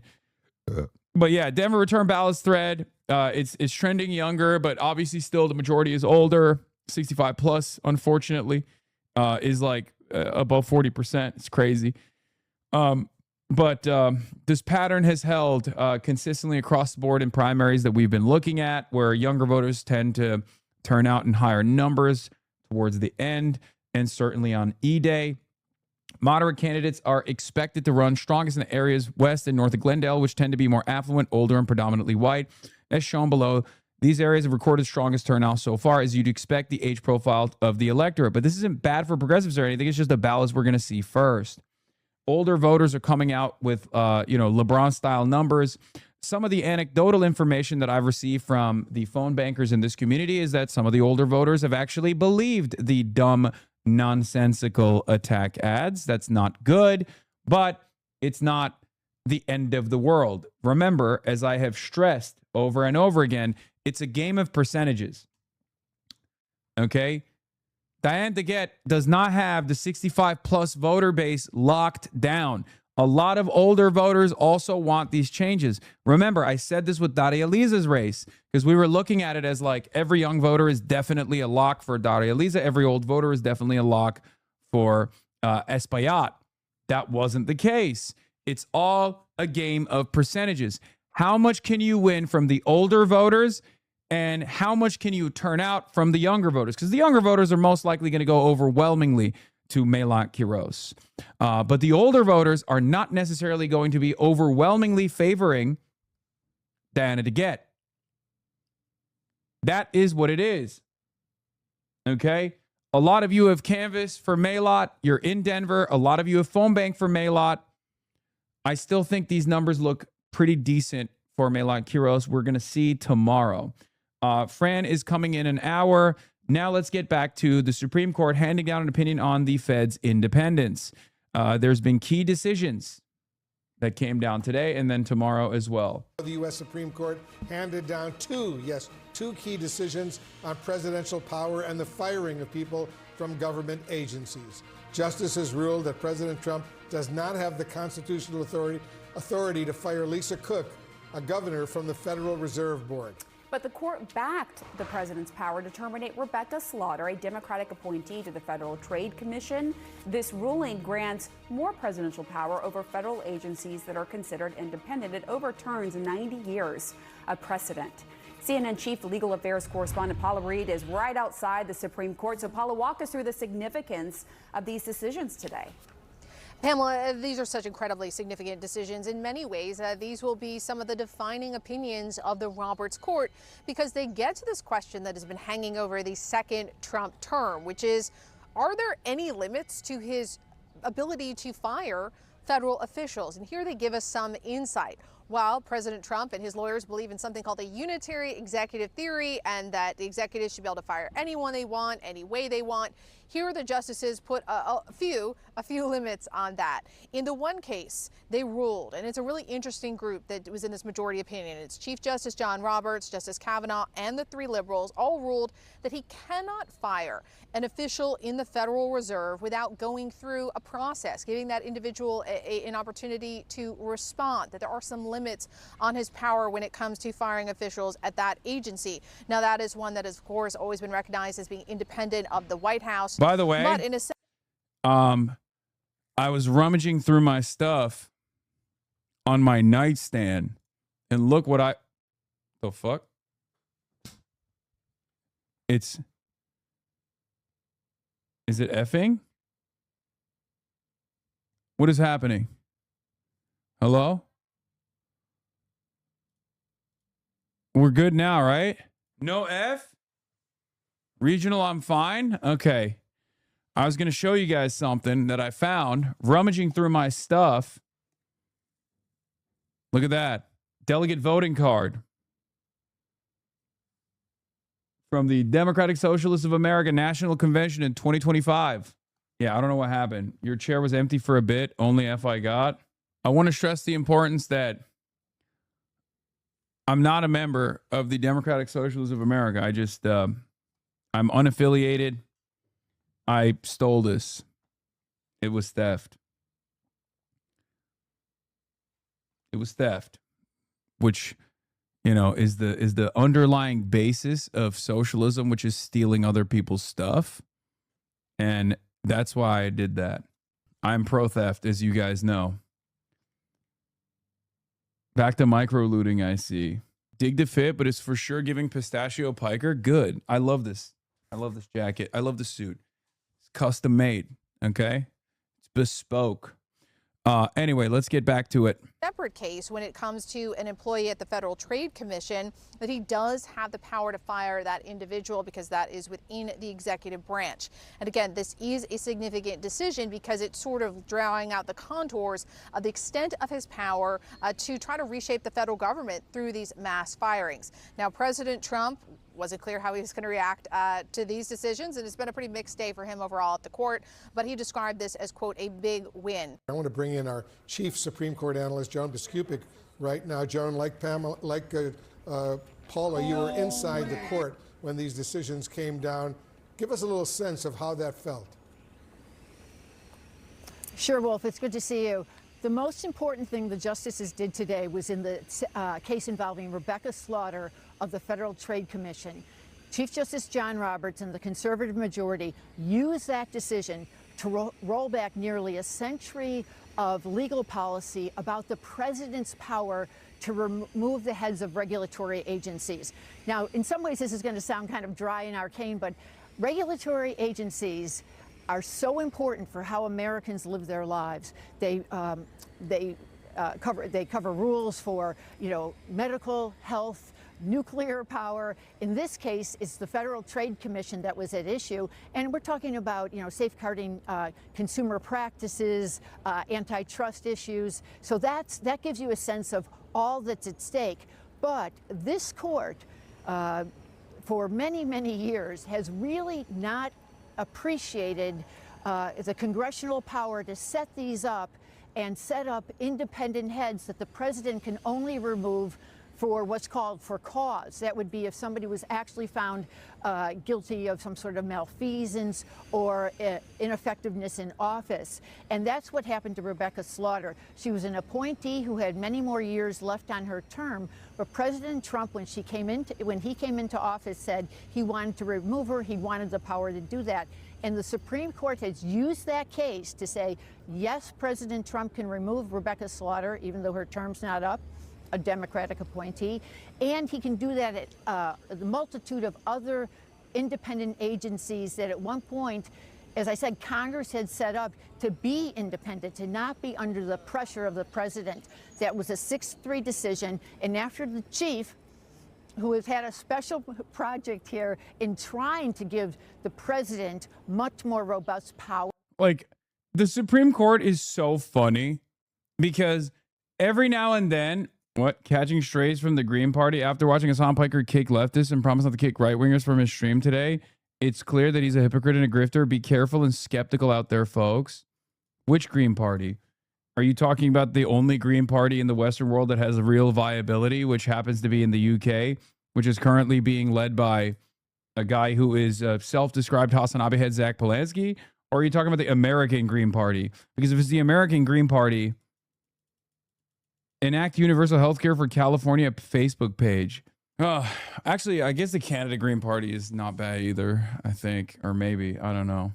Bro knows nothing about EU politics. I don't actually know about any of the fucking Amsterdam kayak guy. I don't know enough about the Green parties in other European countries. I don't know anything about the Green Party, man.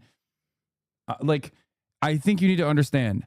I am an American, okay? I'm an Amerifat. I'm Ameribrained. And you need to understand, as an Amerifat, Ameribrained guy, a chud-ass loser, okay? My framework of what the Green Party is just Jill Stein. Okay? That's it. That's it. It's just, you have to understand, this is a new thing.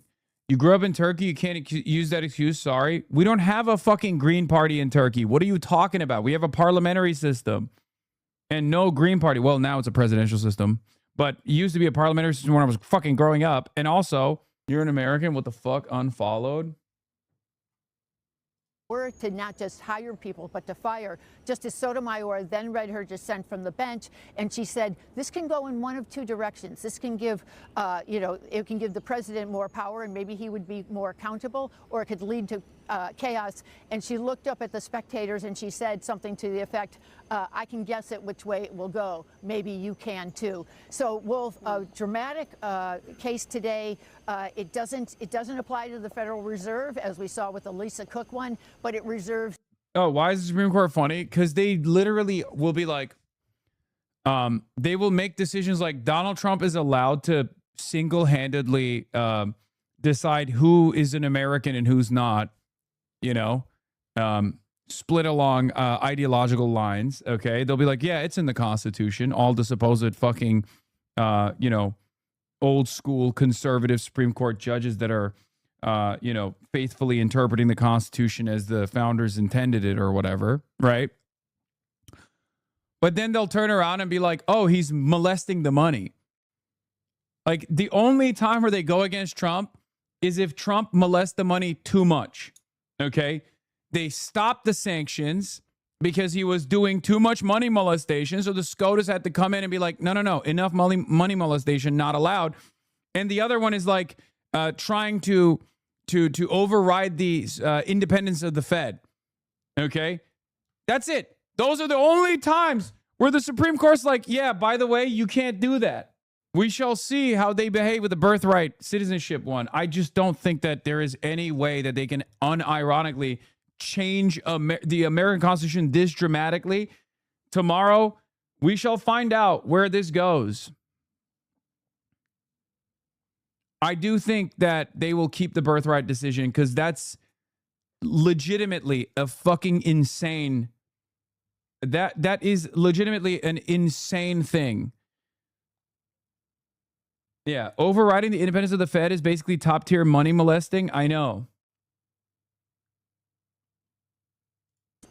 It applies to a multitude of other agencies who perform a lot of safeguard functions across the country. Wolf. All right, Joan Piskupic, thank you very, very much, Paul. I want to go over to Paula Reed now because there was another big ruling today where justices rejected a Republican challenge to a Mississippi. I think it'll be a 7-2 decision that birthright citizenship stays.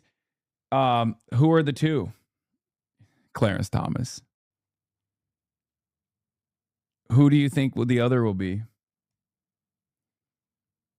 Alito and Thomas, right? We shall see. Gorsuch is obviously. I mean, we'll see. We'll see what happens. They vote against birthright citizenship, but we better start learning Chinese. I don't know, old man. Feel like they will take it down every time it feels like they take a decision against Trump. They give me something big. I mean, the only time where they rule against Donald Trump is if he's like very clearly and flagrantly in violation of previous precedents that don't have tremendous backing from outside groups that have gotten these guys appointed into their seat of power, like the Federalist Society and abortion. If something is like blatantly unconstitutional, they usually actually will stop it, with the exception of the super precedent that every single one of these guys said they wouldn't actually overturn. And then they ended up overturning abortion. But that one had tremendous backing from all of the groups that got them elected got them appointed into this seat of power specifically for this decision. And that failed spectacularly regardless. That's so not true, Hassan. Yeah, unless it has something to do with abortion or voting rights for black people. I mean, yeah, that's true. That's true. Of course, they've done that. But again, that's why I'm saying, like, if there's tremendous outside backing for something like this, birthright citizenship doesn't have the same level of institutional support that overturning abortion did or overturning the VRA did. Okay? Overturning the VRA has been a fundamental plank of the conservative movement, right? That's been a fundamental plank of the conservative judicial movement in this country, and so has been the Dawes decision. So like, it's not that those make sense. Those make sense. Birthright, on the other hand, is like a Stephen Miller operation.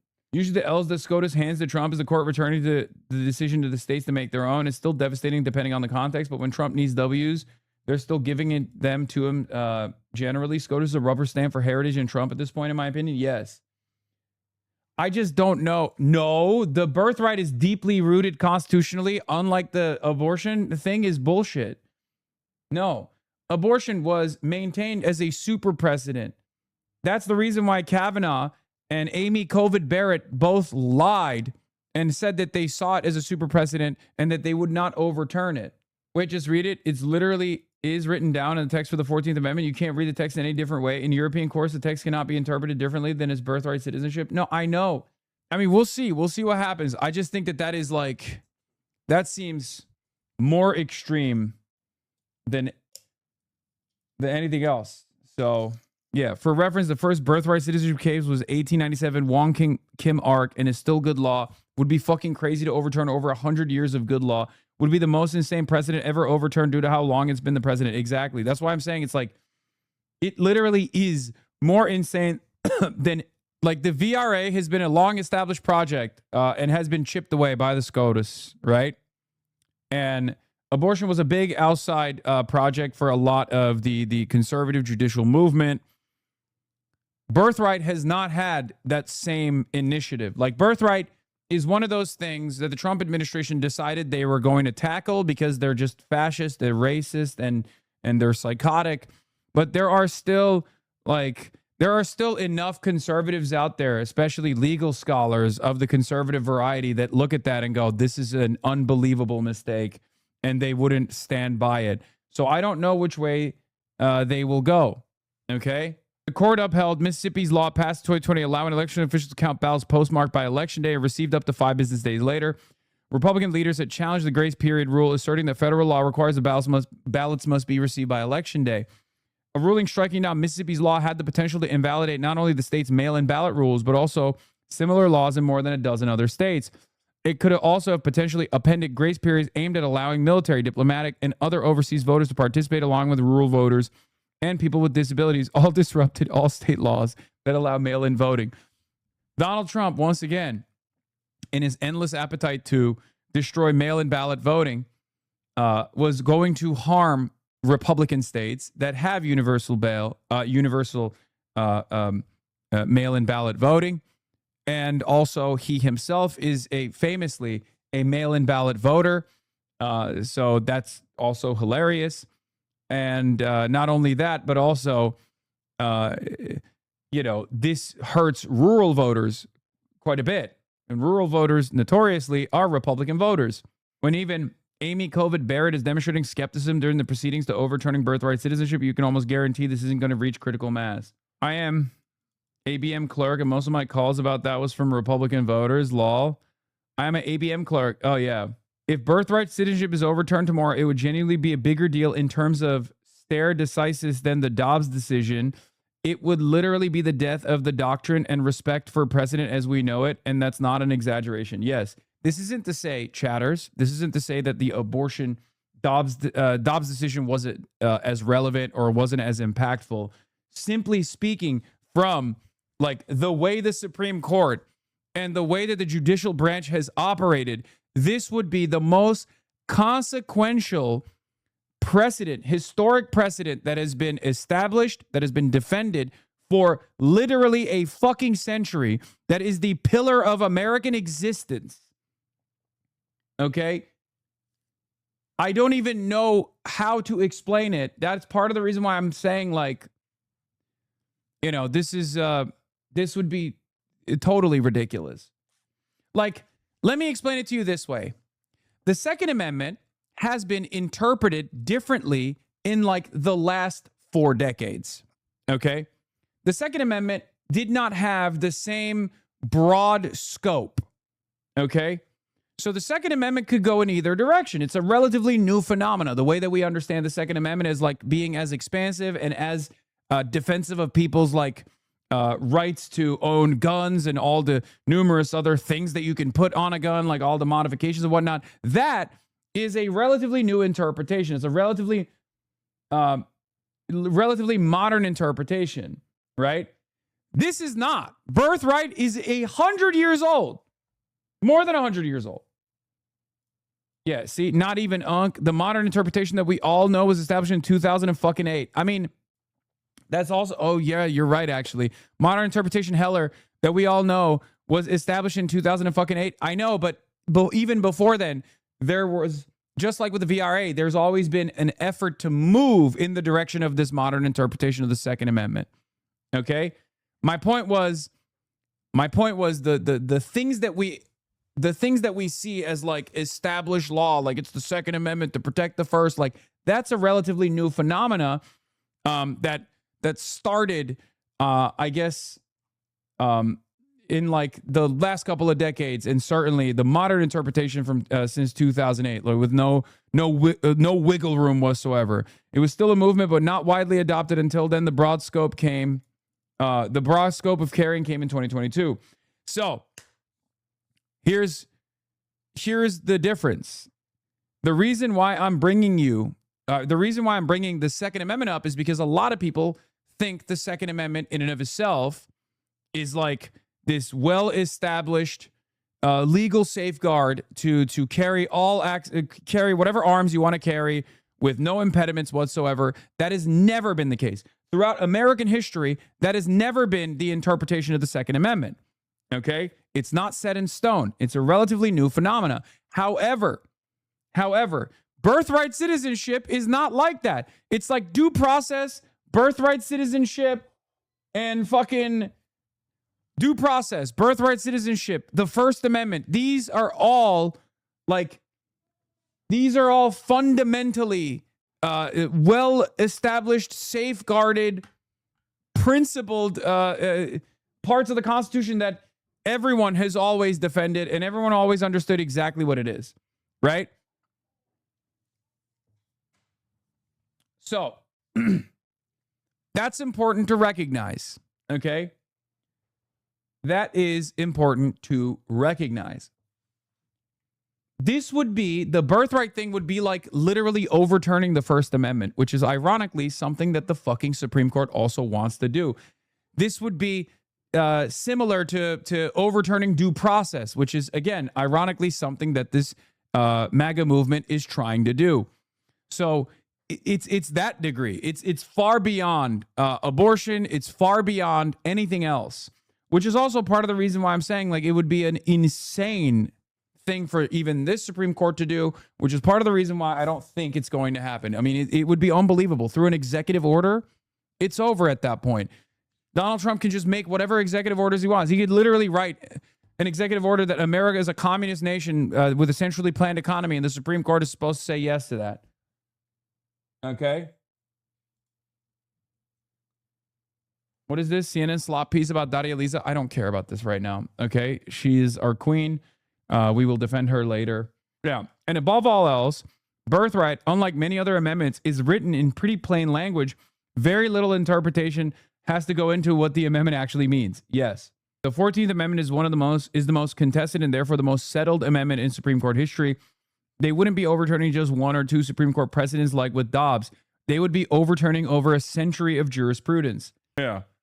Abortion was a super precedent, but not explicitly in the Constitution. Birthright citizenship is explicitly enumerated in the 14th Amendment. Overturning would be huge in that it would throw the Constitution completely in the trash, since it would go directly against it rather than doing some extremely legal gymnastics to justify the decision. It isn't precedent. It's literally just what is written down.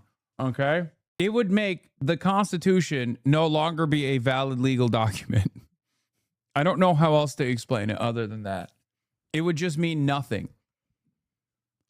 In ways that previous decisions that overturned super precedents did not. I mean, those were dangerous moments, and those have very clearly created chaos, Those have actually very clearly and directly created material harm towards victims, specifically women that wanted to maintain their bodily autonomy, right? Like those are ginormously impactful decisions. This, on the other hand, means everything is fair play. Everything is fair play. Your boy, who knows if your boy is still an American citizen or not? You know what I mean? Like this is what I'm talking about, okay? And not just me. A lot of Americans. How far does it go back? How far does it go back? Like, how many generations are we deciding? How many generations of birthright? Because America is literally fundamentally a birthright nation because it's a settler colony. Okay? You have to understand, everyone came here with the exception of the natives. Okay? Everyone came here at some point. So how far back do we go? Obviously, I know exactly how they would operate. Trump, for example, versus AOC is a perfect example of this. AOC is an American citizen for far longer and generationally than Trump has been an American citizen, right? Trump is what, second generation or third generation American citizen? I believe second generation, if I'm not mistaken. AOC, on the other hand, has been here for like 7 or 8 generations. AOC's family has been here, right? From Puerto Rico. AOC's status might be revoked before Donald Trump in that equation. I wonder why. You know what I mean? Anyway, guns on private land 6-3 ruling on June 25th. Court struck down a Hawaii law that required gun owners to get permission before carrying a firearm on the private property that's generally open to the public. The law was one of several passed in the state in response to a 2022 Supreme Court case that expanded gun rights and set out a new test for evaluating regulations. 3 Maui gun owners and a local firearms advocacy group challenged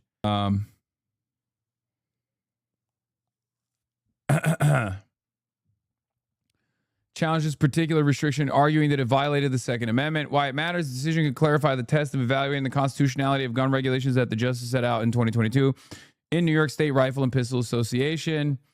Asylum policy. Court ruled that the Department of Homeland Security may revive a policy that allowed the government to turn non-citizens away at the border without hearing any claims that they had qualified for asylum. The policy was in effect during Obama admin and President Trump's first term, but reversed during the Biden administration. It's called the metering, right? I think that's what it is, right? Is this the practice of metering? Yeah.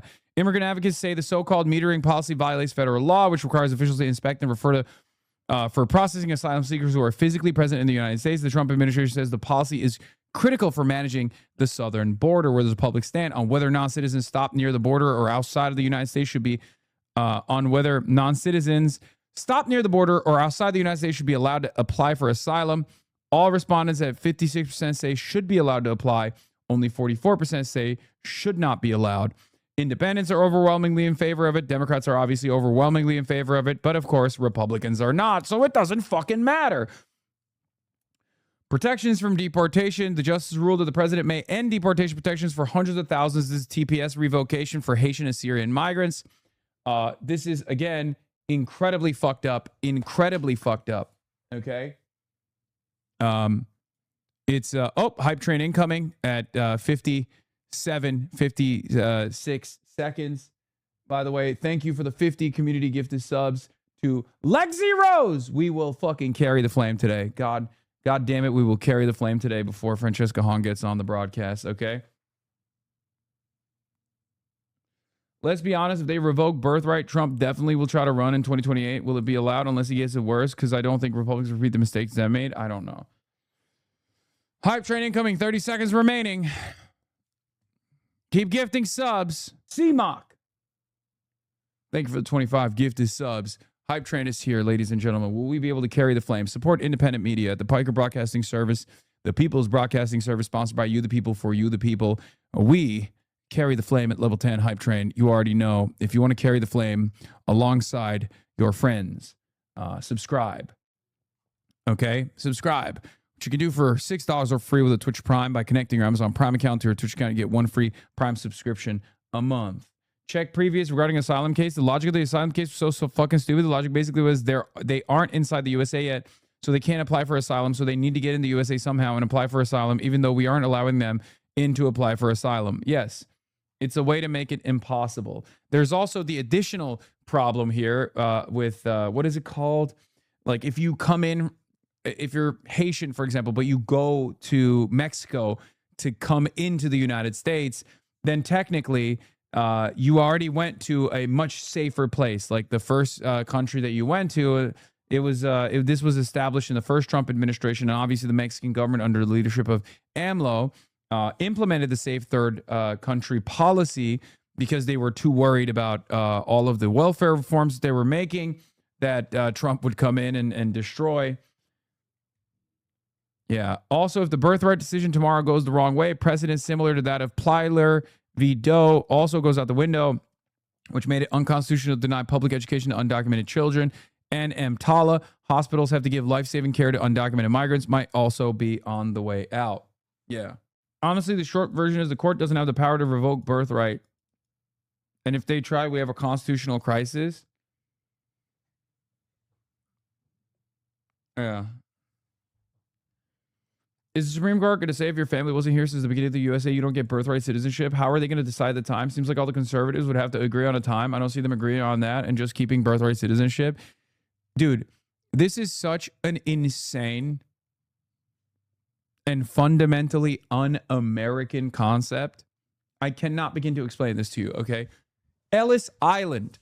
Like every American citizen that currently is a natural-born U.S. citizen is like a couple generations removed from not being a U.S. citizen that became a U.S. citizen due to birthright, okay? Not just birthright, but also especially due to birthright. Like, go back far enough, and every single American, go back far enough, is the children of migrants, okay? This is literally the United States of America. This is the most un-American thing that you could push for. I don't understand how you could even push for it. Okay, but what I will push for is carrying the flame at Level 6 Hype Train. We're at 43% Level 6 Hype Train. Support independent media by gifting a sub to others. And at Level 10, we will carry the motherfucking flame. Okay? They don't care. They say we are full. I mean, it doesn't matter. It doesn't matter. Yeah, I genuinely think there's a chance tomorrow that SCOTUS doesn't even reach the issue in their decision tomorrow and just says, Trump can't just make an executive order and amend the Constitution, so here's a roadmap to show how Trump can do it, and we'll see you back soon. But even then, I don't think that means that they're going to do it. ISIOP.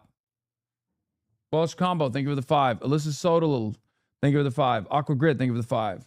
Anyway, we are at Level 7 Hype Train at 9%, ladies and gentlemen. 35% off, 5+ gifted. If you give subs to others, you get 35% off. CMOC. Thank you. Disinterested Ghost. Tongva Nation. My ancestors were on the Mayflower. Even I could have my birthright revoked, probably because I'm a democratic socialist. I mean, yeah, this is like, at that point, this is, I would go so far as to say something as bold, but this is America's Nuremberg race laws moment, okay? I don't think that's a far-fetched assessment to make.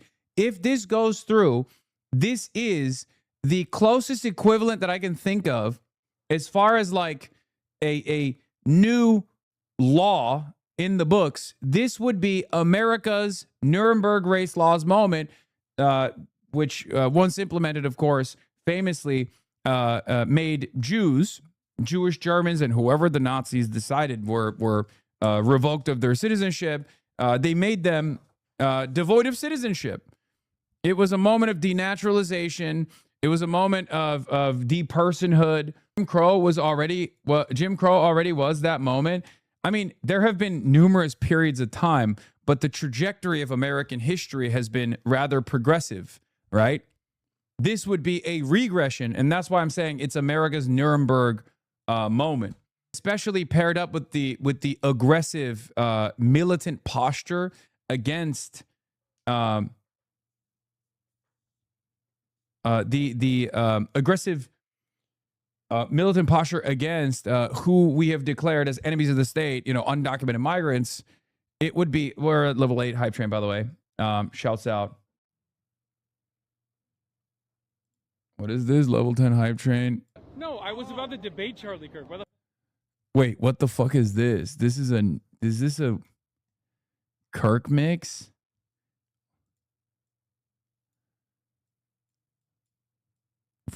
Oh my God. Weird that the ADL isn't saying anything about this either.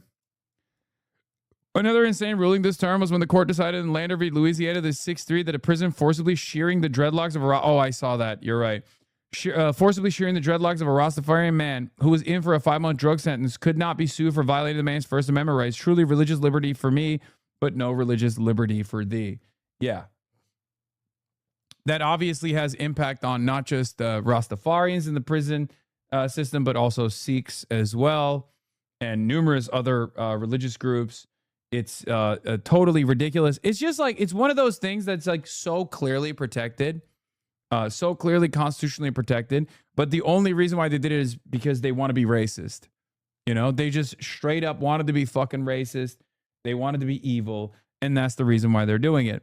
President Trump repeated long debunked lies while talking about the Supreme Court ruling today on mail-in ballots and the ruling expected tomorrow on birthright citizenship. Quick fact check from Daniel Dale. Daniel Dale, Mr. Fact Check. He's fact checking. We haven't heard from him in a long time. Also, we're at 2 minutes remaining on level 8 hype train, ladies and gentlemen. 2 minutes remaining on level 8 hype train. Will we carry the flame today or not? Subscribe. It's 35% off if you gift 5+ gifted subs. We are debunking. Donald Trump falsely claimed mail-in voting is really dishonest. It's a legitimate voting method used by legitimate voters, including Trump himself. Remember, Trump is a mail-in ballot voter to cast legitimate ballots. All evidence shows fraud rates are tiny, even though they're slightly higher than in-person voting. Number 2, he falsely described what Jimmy Carter and Carter-led 2005 commission said about mail-in ballots. Carter didn't say you can't have them, and the commission didn't say cheating was inevitable when they're used. Though the commission was skeptical of mail-in voting, it also highlighted how Oregon was holding successful mail-only elections by introducing key safeguards, offered recommendation for making mail-in voting more secure, said further research was needed on the pros and cons. He also falsely claimed on birthright citizenship. We're the only nation that does it. No other nation does that birthright citizenship. No one, not even close. About 36 countries provide automatic citizenship to people born on their soil, including Canada, Mexico, and the majority of South American countries. Okay? We are not the only country that does it. That's insane. That's so stupid. What the hell? And even if we were the only country that does it, which we are not, the question remains, is it a good policy or is it a bad policy? If you personally believe it's a bad policy, you have to make an argument for why you think it's a bad policy. It's not a bad policy. It literally is the fundamental distinction that has made America what it is as a country, okay? Like, it's a good policy. It has allowed America to avoid the most consequential element of developing as a country. Most developed nations have this problem. Most developed nations have a replacement problem, okay? Their birth rates are bad. Look at Japan is the most extreme example, but look at Europe as well. Whereas, with the exception of Native Americans, every single American citizen is generationally removed from not being an American citizen and was a recipient of birthright citizenship. What are we talking about? There is literally a fucking soccer player on the U.S. men's national team that would not be an American citizen if it wasn't for fucking birthright. He claimed we're the only country in the world that does this type of mail-in ballot. Didn't explain what he meant by does this type of, so can't call this false, but those are countries that use mail-in ballots, and several wealthy nations, including Canada, the UK, Germany, and Switzerland, also allow widespread usage of them. All right, we're at level 9 hype train. 3 minutes remaining at 5%. 35% off. Gifted subs, ladies and gentlemen. Will we carry the motherfucking flame or not? Okay? Will we carry the motherfucking flame or not, ladies and gentlemen? Okay? Support independent media. Piker Broadcasting Service, People's Broadcasting Service. No sponsorships, no nothing, no IP. You will never see ads on the Piker Broadcasting Service, People's Broadcasting Service. Just if you want to support the show, all you need to do is subscribe for $6 or for free with the Twitch Prime by connecting your Amazon Prime account to your Twitch account or by getting gifted a sub. Holy Toledo. Holy Toledo. Anyway. Xylax, thank you for the 50 bones. And Opium Bells, thank you for the 10. Holy moly. Burley, thank you for the 5 gifted subs. Holy Toledo, it's cold as fuck. Yeah, religious rights, the dreadlock case, of course, they destroyed, eviscerated religious rights. Is Damon Landor, Rastafarian, whose dreadlocks were forcibly shaved while he was in prison. Gun possession, 9-0 ruling. The court narrowed a federal law that banned drug users and addicts from owning and possessing guns. The justices ruled that the law was overbroad, sweeping together recreational drug users with people addicted to drugs who pose a danger to public safety. Death penalty declined to issue a ruling on May 21st. Racial gerrymandering, you already know. 6-3 ruling on April 29th. Blow to the VRA, Voting Rights Act. Court ruled that Louisiana's new congressional district. Oh my God, we're at level 10 hype train. Holy shit, I'm about to have Fran Hong on in a second. But before we do that, let's do it. Level 10 hype train. Didn't say that? No, I was about to debate Charlie Kirk. Why the fuck would I want anybody to kill him? I was supposed to debate Charlie. Listen, I know this is a difficult concept for you to understand, but I was actually supposed to debate Charlie Kirk 2 weeks prior to his assassination. Obviously, I have a very different method of going about things than the way that you're trying to present it. Look at our King Bird dog right there. If that was my mentality, I would never try to debate. Charlie respected that. And it's really sad to see the rest of the remnants of the conservative movement refusing to carry the flame in the way that Charlie Kirk wanted it to be carried. What the fuck is this, bro? On the other hand, do carry that flame because we are Charlie Kirk. We sing news like a god. We carry the flame. We fight for the gospel. We honor his name. We honor his name.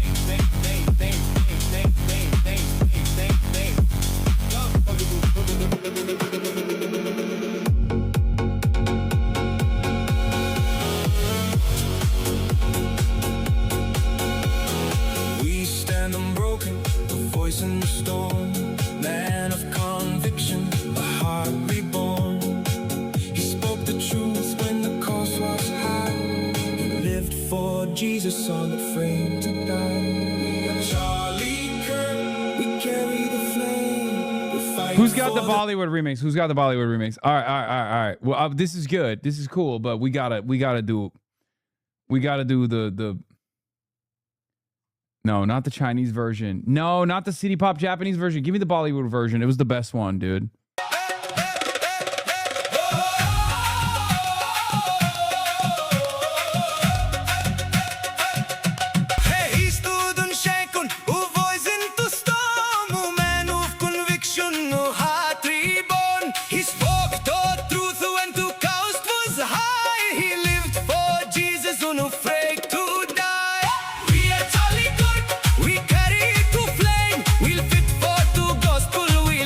His name.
California.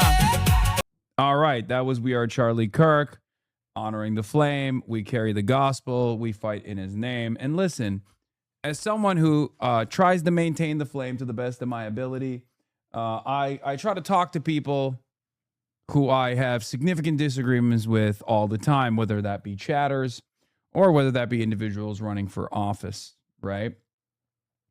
And of course, this is the part of the broadcast that many people are waiting for.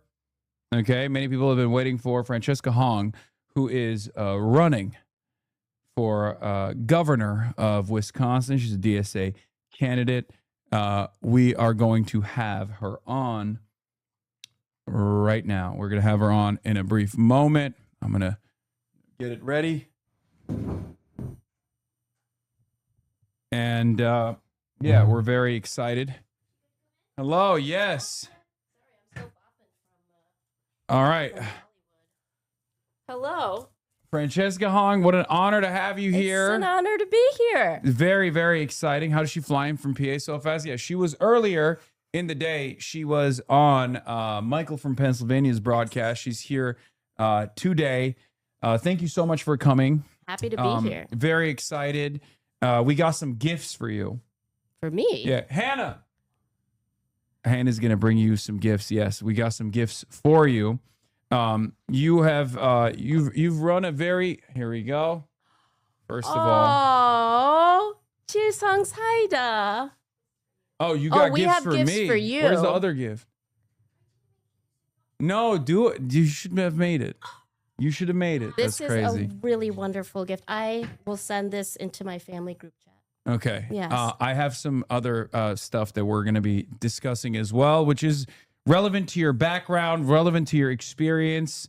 Let me pull up my notes real quick. Just don't look over there on that screen. I'm going to put the notes over there. Hey, chat. Okay. But right. This is so exciting. I haven't had this in years. I think the last time I had one of these was in Korea. Yeah. Very special. Thank Hell you. yeah. I've yet to go. I'm probably going to go this year. This is the one. It's like I've been to Japan, I've been to China. Oh. I've been meaning to go to Vietnam, and I've been meaning to go to Korea. But Francesca Hong, ladies and gentlemen, a lot of you already know her. She needs no introduction. You've made big waves in all of the election watching Democratic Socialist circles. Francesca Hong is a Korean American DSA candidate for Wisconsin governor.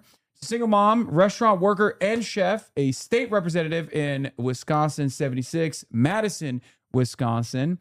Your primary is coming up on August 11th, 2026. You have a bunch of opponents. We'll get to that. Mandela Barnes, Sarah Rodriguez, Crowley, Royce, and Brennan. You have gotten some key endorsements from Ilhan Omar, yes. Ro Khanna, Nina Turner, DSA, both Madison, Milwaukee, and Northeast Wisco, which we all love equally. Okay, there is no. I know that there is some controversy within the different friendly rivalry happening within the different DSAs in Wisconsin. It's all love.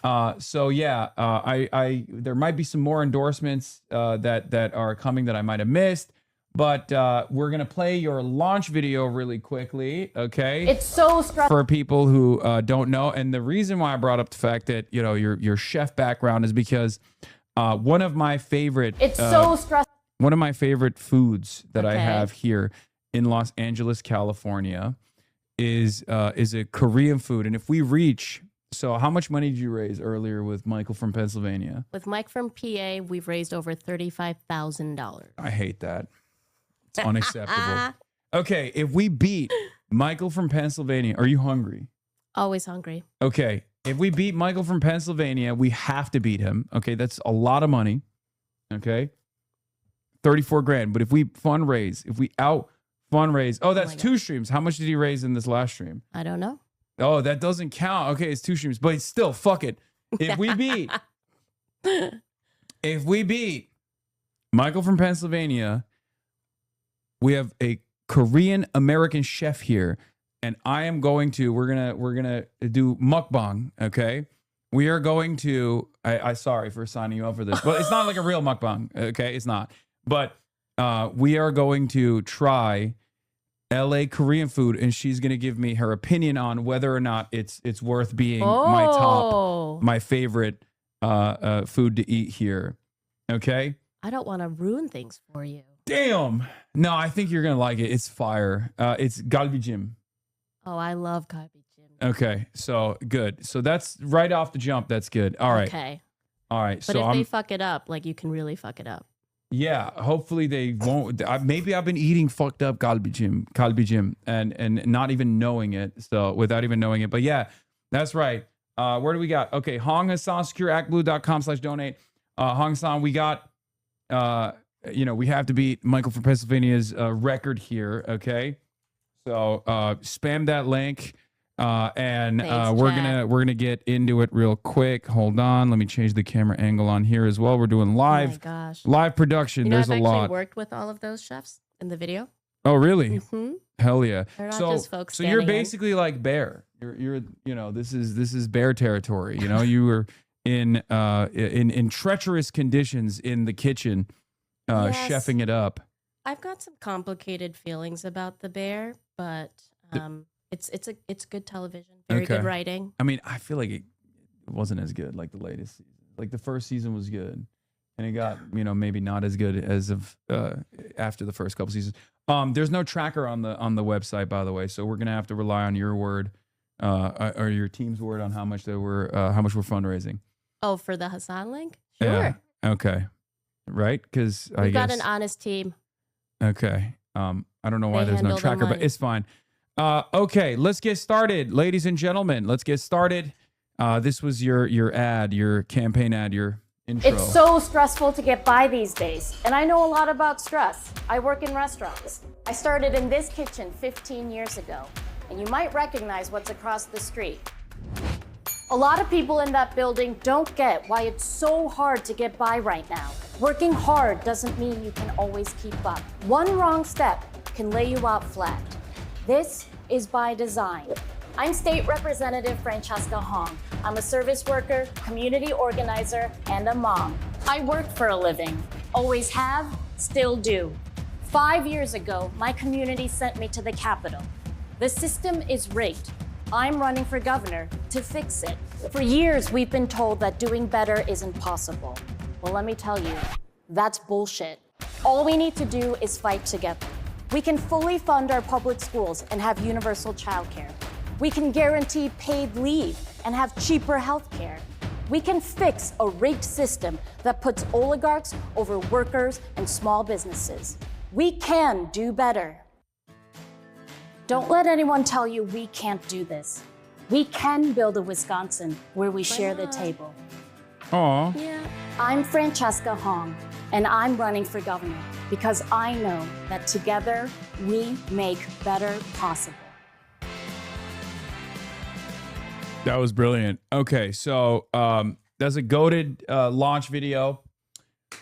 You've turned into a lawmaker after working as a chef in kitchens. You're running as the DSA-backed insurgent in a 6-way Democratic primary to replace retiring Governor Tony Evers.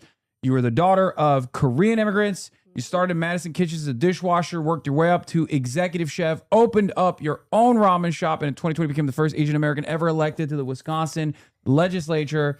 You're a member of both DSA and the Assembly's Socialist Caucus. Now you're running a progressive campaign for governor of Wisconsin to succeed 74-year-old Tony Evers, ladies and gentlemen.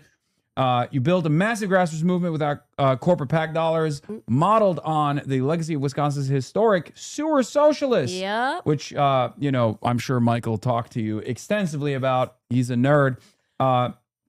Who governed sewer socialists, governed Milwaukee for nearly 50 years, sponsoring legislation for universal child care, a state-owned public bank, Yep. and a moratorium on AI data centers, which we hate here unconditionally. Your campaign seeks to demonstrate that bold democratic socialist governance can deliver material improvements to both urban and rural working class communities. Once again, Francesca Hong, thank you so much for coming. So happy to be here. All right, so you started as a dishwasher, you became an executive chef, you opened Morris Ramen, Yep. and during COVID, you launched Cook It Forward, where you paid struggling restaurants cook meals for food insecure families. You're a single mom. Every other person is primary is a lieutenant governor or a county executive or an agency head. What does a governor who has stood on a dish pit at 1 a.m. understand about working people in the state that a career politician fundamentally does not? We understand the pain. I think that a lot of people are in pain right now, and politicians are not honestly acknowledging that. And there's a hustle. We knew from the get-go that we would have to be the campaign that out-hustled everyone. And I think that service industry workers were built different. Also, the dishwasher is the most important position in a restaurant. So it's more of a flex there that I want to work in the dish pit because then I'll know I'm the most important. So there's a little politician connection. Okay, hell yeah. The ego. So you've also said, okay, let's talk about the bear real quick before I get to more serious stuff. The bear is serious. What's up? Is the bear not realistic? Is that what it is? I think it's realistic in a sense that it's opened up some traumatic times in my life and been a reminder of when a brigade system can be incredibly abusive. I think that the storylines, the relationship development, I think it's beautiful to watch. I think folks think that the drama behind the scenes is there every day for restaurants when a lot of it is actually trying to avoid dramas.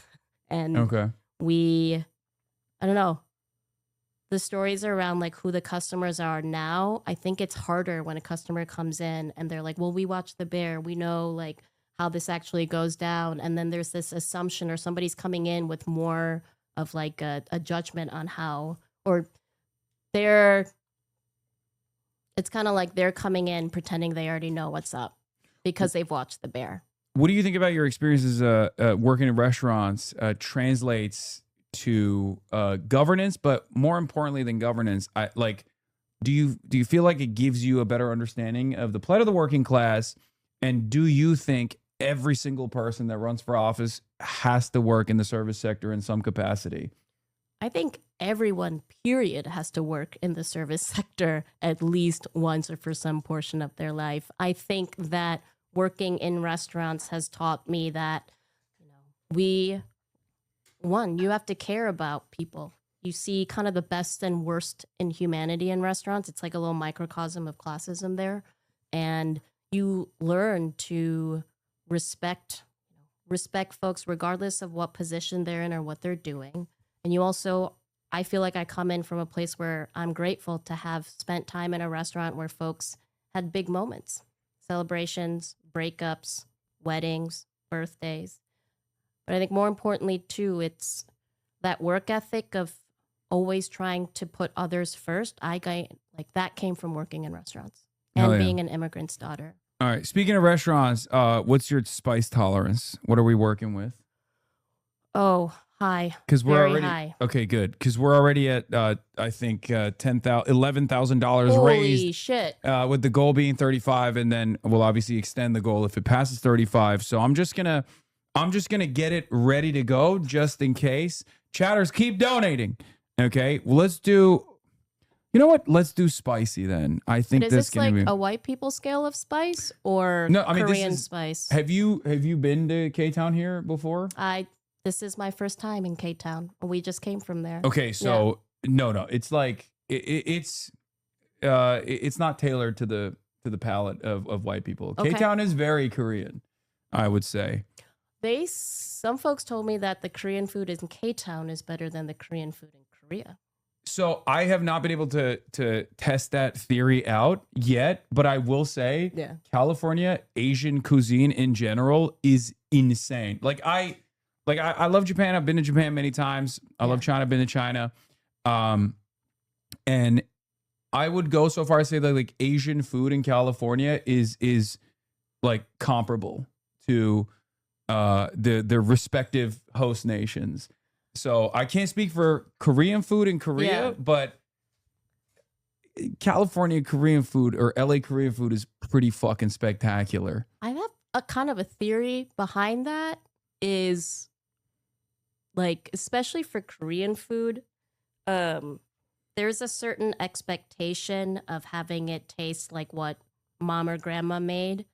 And the expectations of folks who come in, like service wide or understanding kind of like what the more Western restaurant service is supposed to be like, where I don't know, I think folks have more on the line making the food here, especially knowing that it's immigrants and however many different generations that come after, where like people are raising the stakes and expectations, and so the food can only get better. Yeah. Well, how about Wisconsin? How's Asian food in general in Wisconsin?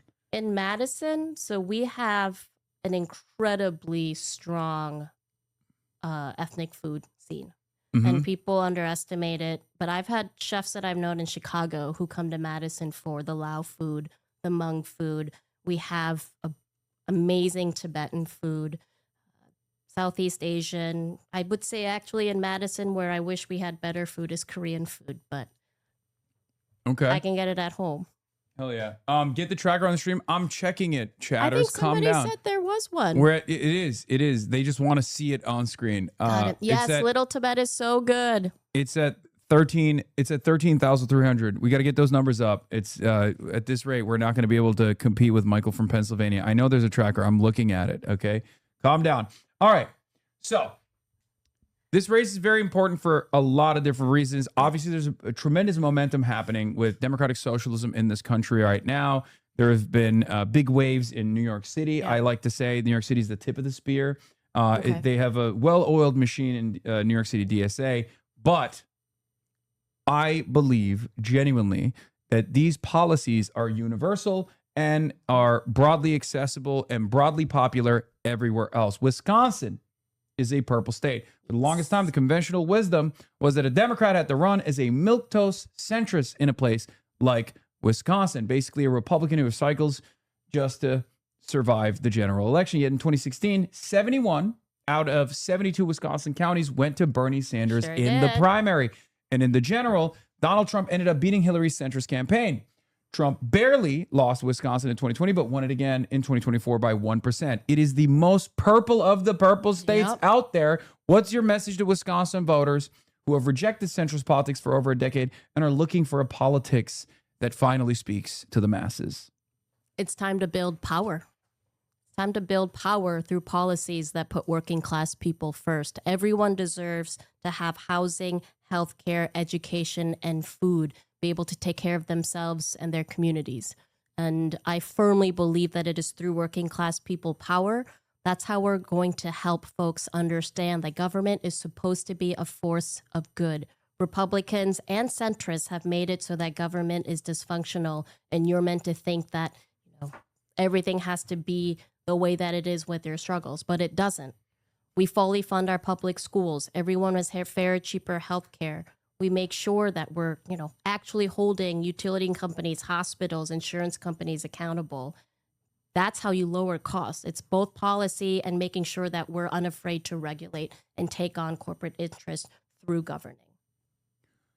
That's a great answer. Your signature issues, some of which you talked about just now, are universal child care and universal paid leave. Yep. In Wisconsin right now, families are paying more for daycare than for UW tuition. And the Republicans let Tony Evers' child care counts program nearly fall off of a cliff. Yeah. What does universal child care actually look like for a Wisconsin family under your rulership as Governor Hong? So we would make sure that families of four making up to about $114,000 a year or 400% above the federal poverty level would have fully subsidized childcare from 0 to 12.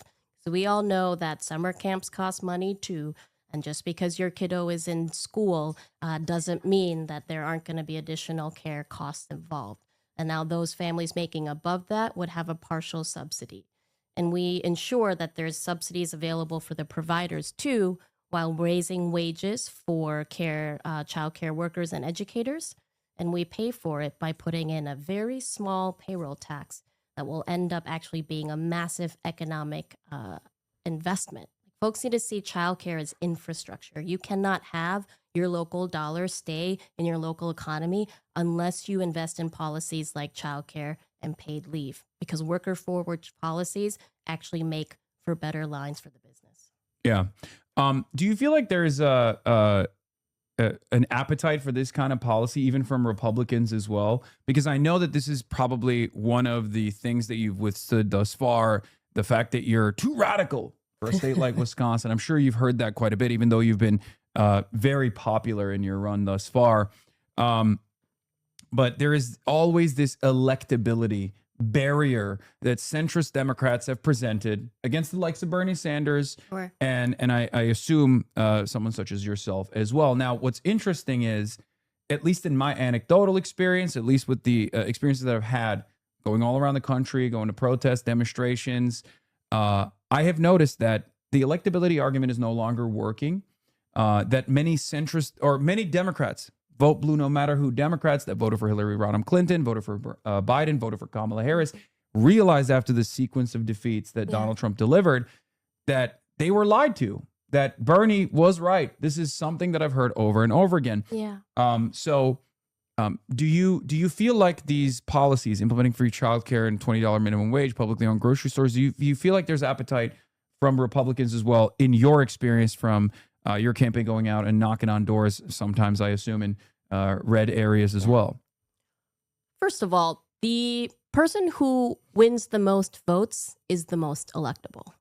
Second of all, if it is radical to have free childcare in public grocery stores, I would say let's be radical. Let's embrace that, because that hasn't been what we've done in the past. And look at where we are now. Using the same playbook and strategy when we are where we are, I think that's irresponsible. And we've been incremental in the past, and it's led to complacency. So I think incrementalism is irresponsible. We should be unapologetic about using the word power.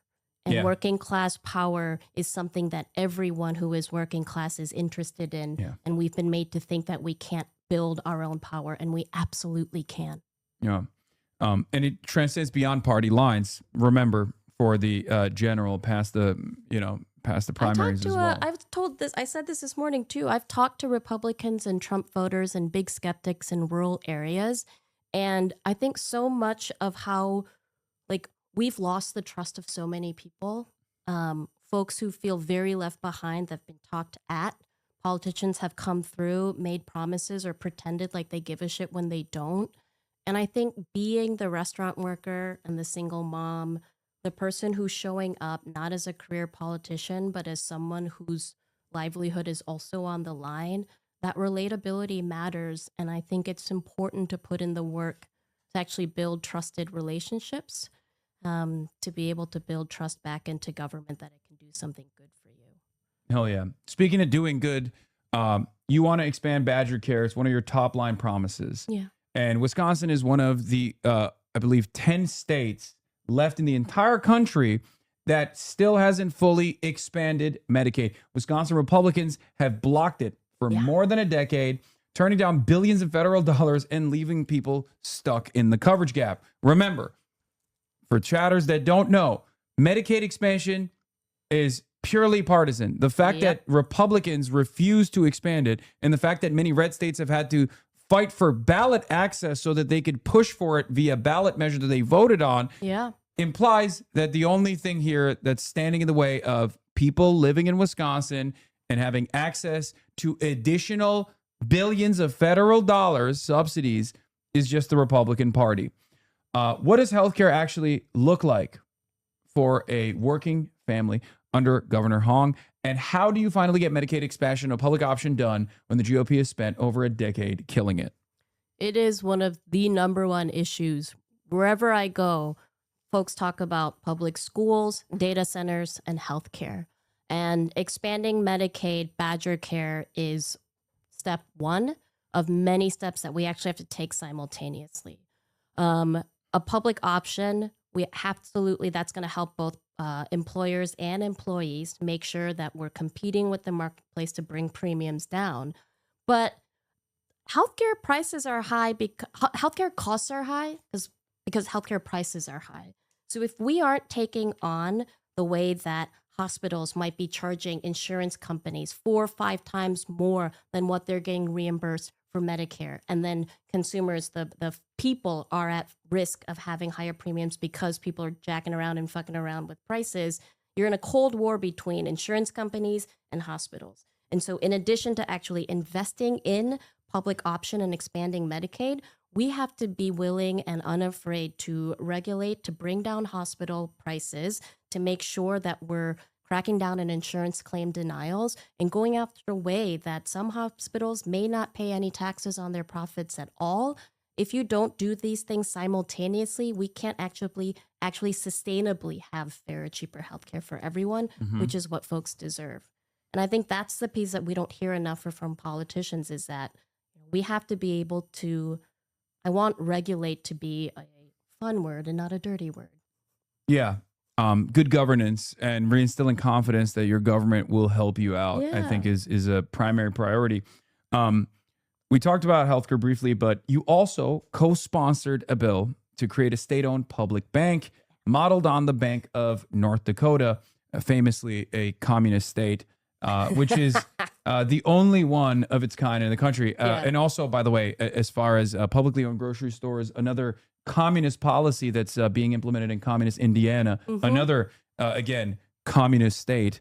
But yeah, so it's the only one of its kind in the country. Why has a state bank thrived for over a century in a deep red state like North Dakota? And how would it let Wisconsin invest in farms and small businesses instead of shipping money off to Wall Street? That piece right there. We want our money in our communities to stay in our communities. So many farmers, especially, just getting completely bogged down and harmed by rising tariffs, by big ag, not being able to access loans because these financial institutions care more about the profits than the actual people who need the loans. We have a public bank to then have lower interest or no interest loans going out to create predictable financing for housing development and affordable housing projects, to help small business owners, businesses owned by people of color, to be able to scale or sustain. The reason folks have, they've been hesitant or don't want to do this, because then you're directly competing with these large for-profit banks that are not actually interested in creating commerce or having a strong economy in their community. It's more predatory. If it's under the state, it's actually regulated and making sure that it's the public's interest that the state is financing and not working with private commerce. Yeah. Okay. I have a campaign idea. Okay. Francisca Hong, no woke Wall Street bankers. Keep the bank in Wisconsin. Anti-woke bankers only. Can we just do the last part? Keep the bank in Wisconsin. None of that woke Wall Street stuff. No woke Wall Street. No DEI bankers from Wall Street. No woke Wall Street. Public banks only. Yeah. It's anti-woke. We should package it as this is how it works. Anti-woke bankers only. They're saying, and this is why he don't run, chat. Just flies off the tongue, bro. Okay, calm down, guys. I'm trying. We love good alliteration. No woke Wall Street. Yeah. Okay. Your mother was a public school music teacher whose first year of teaching coincided with Scott Walker, which is seen as, I think, a demonic figure in the state. He destroyed it. Yeah. And he's now fighting for relevancy. It's really quite sad. Yeah. Scott Walker ramming Act 10 through the legislature. You've said that protesting Act 10 with your mother was your first ever protest. Now you're running for governor on a platform to put a stake in Act 10 and enshrine a constitutional right to organize. Can you explain to viewers how Act 10 stripped so many workers off their collective bargaining rights and how your mother's experience shaped your political vision? So I do have to come clean. My first protest was when I walked out with my classmates in high school protesting the war in Iraq. But my first protest with my parents was Act 10. Now, Francesca Hong, can you trust her? She lied about what her first protest was. First protest with my parents. Okay. The family protest is a separate protest. So Act 10, because the way that you go after working class people and movements is to dismantle the power of workers to organize. And so Act 10 stripped all public sector workers of a union. Now, it's not enough to make sure that we repeal Act 10, which we can do through legislation or it can get struck down in the courts. However, we want to make sure that a bill like Act 10 never comes up again. And so I'd like to see Wisconsin actually be able to take an issue like this to the voter through a ballot referenda so that we can put it into our constitution that you have a right to collectively bargain and unionize. Okay. Okay. So this is going to be a big. okay. So this is going to be a little bit embarrassing. I apologize, but this is gotcha journalism. This is what we do at the Hasanabi broadcast. You thought this was a safe space, but Hey, I'm proud of that tattoo. So all right. So can you show off some of your tattoos and tell viewers about the corresponding fundraisers that determine the size of your tattoos? So in 2021, after I'm gonna grab a drink while you do that. The world champion Milwaukee Bucks won the NBA Finals, I decided to have a fundraiser for my campaign. And for every $1,000 we raised, my Bucks in 6 tattoo would grow an inch. So the final product was about 6.5 inch Bucks in 6 tattoo because we raised over $6,000. So that, I think that was a year that will remain with Wisconsin forever. I can carry forward the Bucks championship for the rest of my life. What do you think about Giannis? I think Giannis. It's since we brought up the Bucks. I'm still we're just opening up all the wounds now. Okay. I was mentally preparing for Giannis leaving. I was not ready for Bobby Portis to go to. Okay. Can you promise to bring Giannis back as governor? Yeah, you're gonna force him to come back, like a reverse exile. We can certainly have some. I will do what I can. I will wield the full power of the executive office to do everything I can to encourage Giannis to come back to Milwaukee. Lo and behold, I have secret information that I've not revealed to anyone before, but Giannis actually left the state because there was no universal child care. That's what I've heard. And he would come back if there was universal child care. That's what he was saying. Well, then that's got to be the first year, first session, first budget item. Yeah. So just saying. Childcare. All right. Well, that's going to make it a lot easier than what I thought I was going to have to do. Weirdly enough, Giannis also said he hates AI data centers. And that's also because he's like, oh, I don't know if there's anyone running for governor that will stand against AI data centers. Is there anyone running for governor that's standing against AI data centers? We are the only campaign. I'm the only candidate to support a 1-year moratorium on the construction of new AI data centers. Yeah. No Greek man would ever reveal that information to you. Excuse me. I'm Greek. My family, half my family is literally from Greece. Okay. What the fuck do you mean? Of course he told me. And Giannis was so close to being Turkish anyway. And and it messed up. And the Turks were like, no, you got to get out of here. And then he went to Greece instead.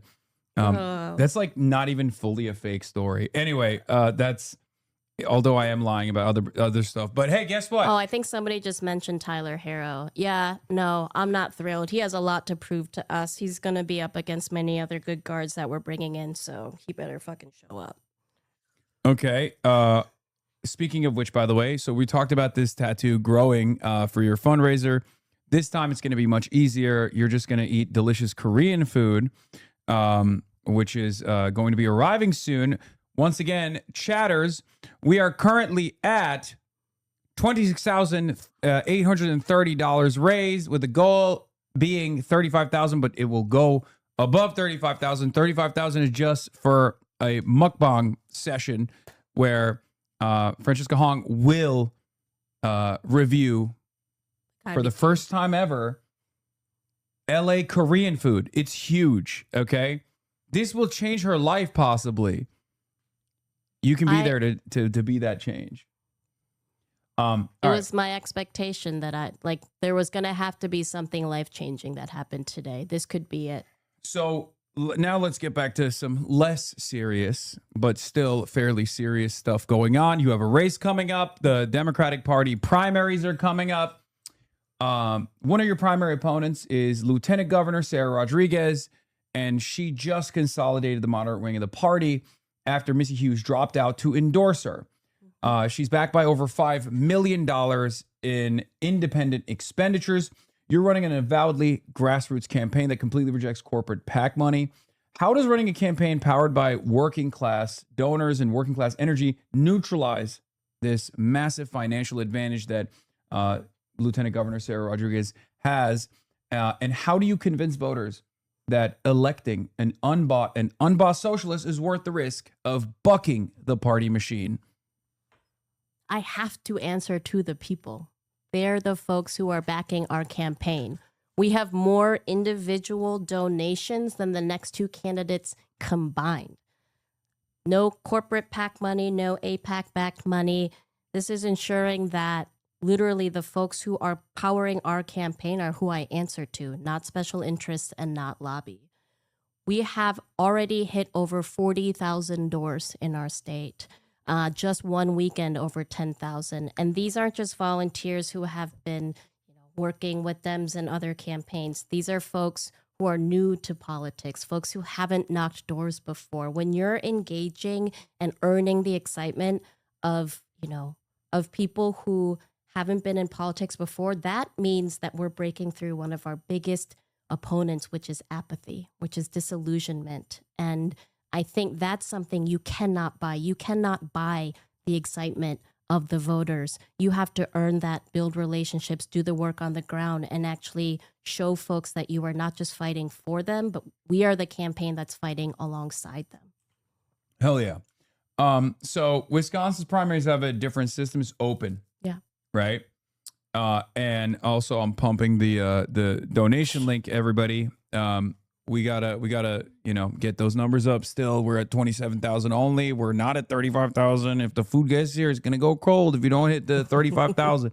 But in any case, and we can't lose to Michael from Pennsylvania. Let's be real. That would be unacceptable. Still mogged. Yeah, that's crazy. That's crazy. He can't dono-mog us. Okay. He can't dono-mog us at all. That would be unacceptable. Because Caroline Kwan interviewed you already before I did. Oh, that was so great. Michael from Pennsylvania interviewed you already before I did. It's like people are saying I'm no longer, I'm washed now. That's what people keep saying to me over and over again. Michael from PA. Not from Wisconsin, by the way. And I don't even know why he says he's Michael from Pennsylvania. He's in Los Angeles. So. Well, he's saying where he's from. Yeah, it's, who knows if that's real? It's word on the street, but I don't trust that guy. He wasn't wearing. Everyone who's ethnically ambiguous has been asked where you're from at some point or another. You think Michael is ethnically ambiguous? I'm trying so hard here. Yeah, he's so ethnically ambiguous. The whitest man I know. He's got the curlier hair now that can. I don't know. I'm trying Italian? here, Mike. Italian? Okay. All right. Let's get back.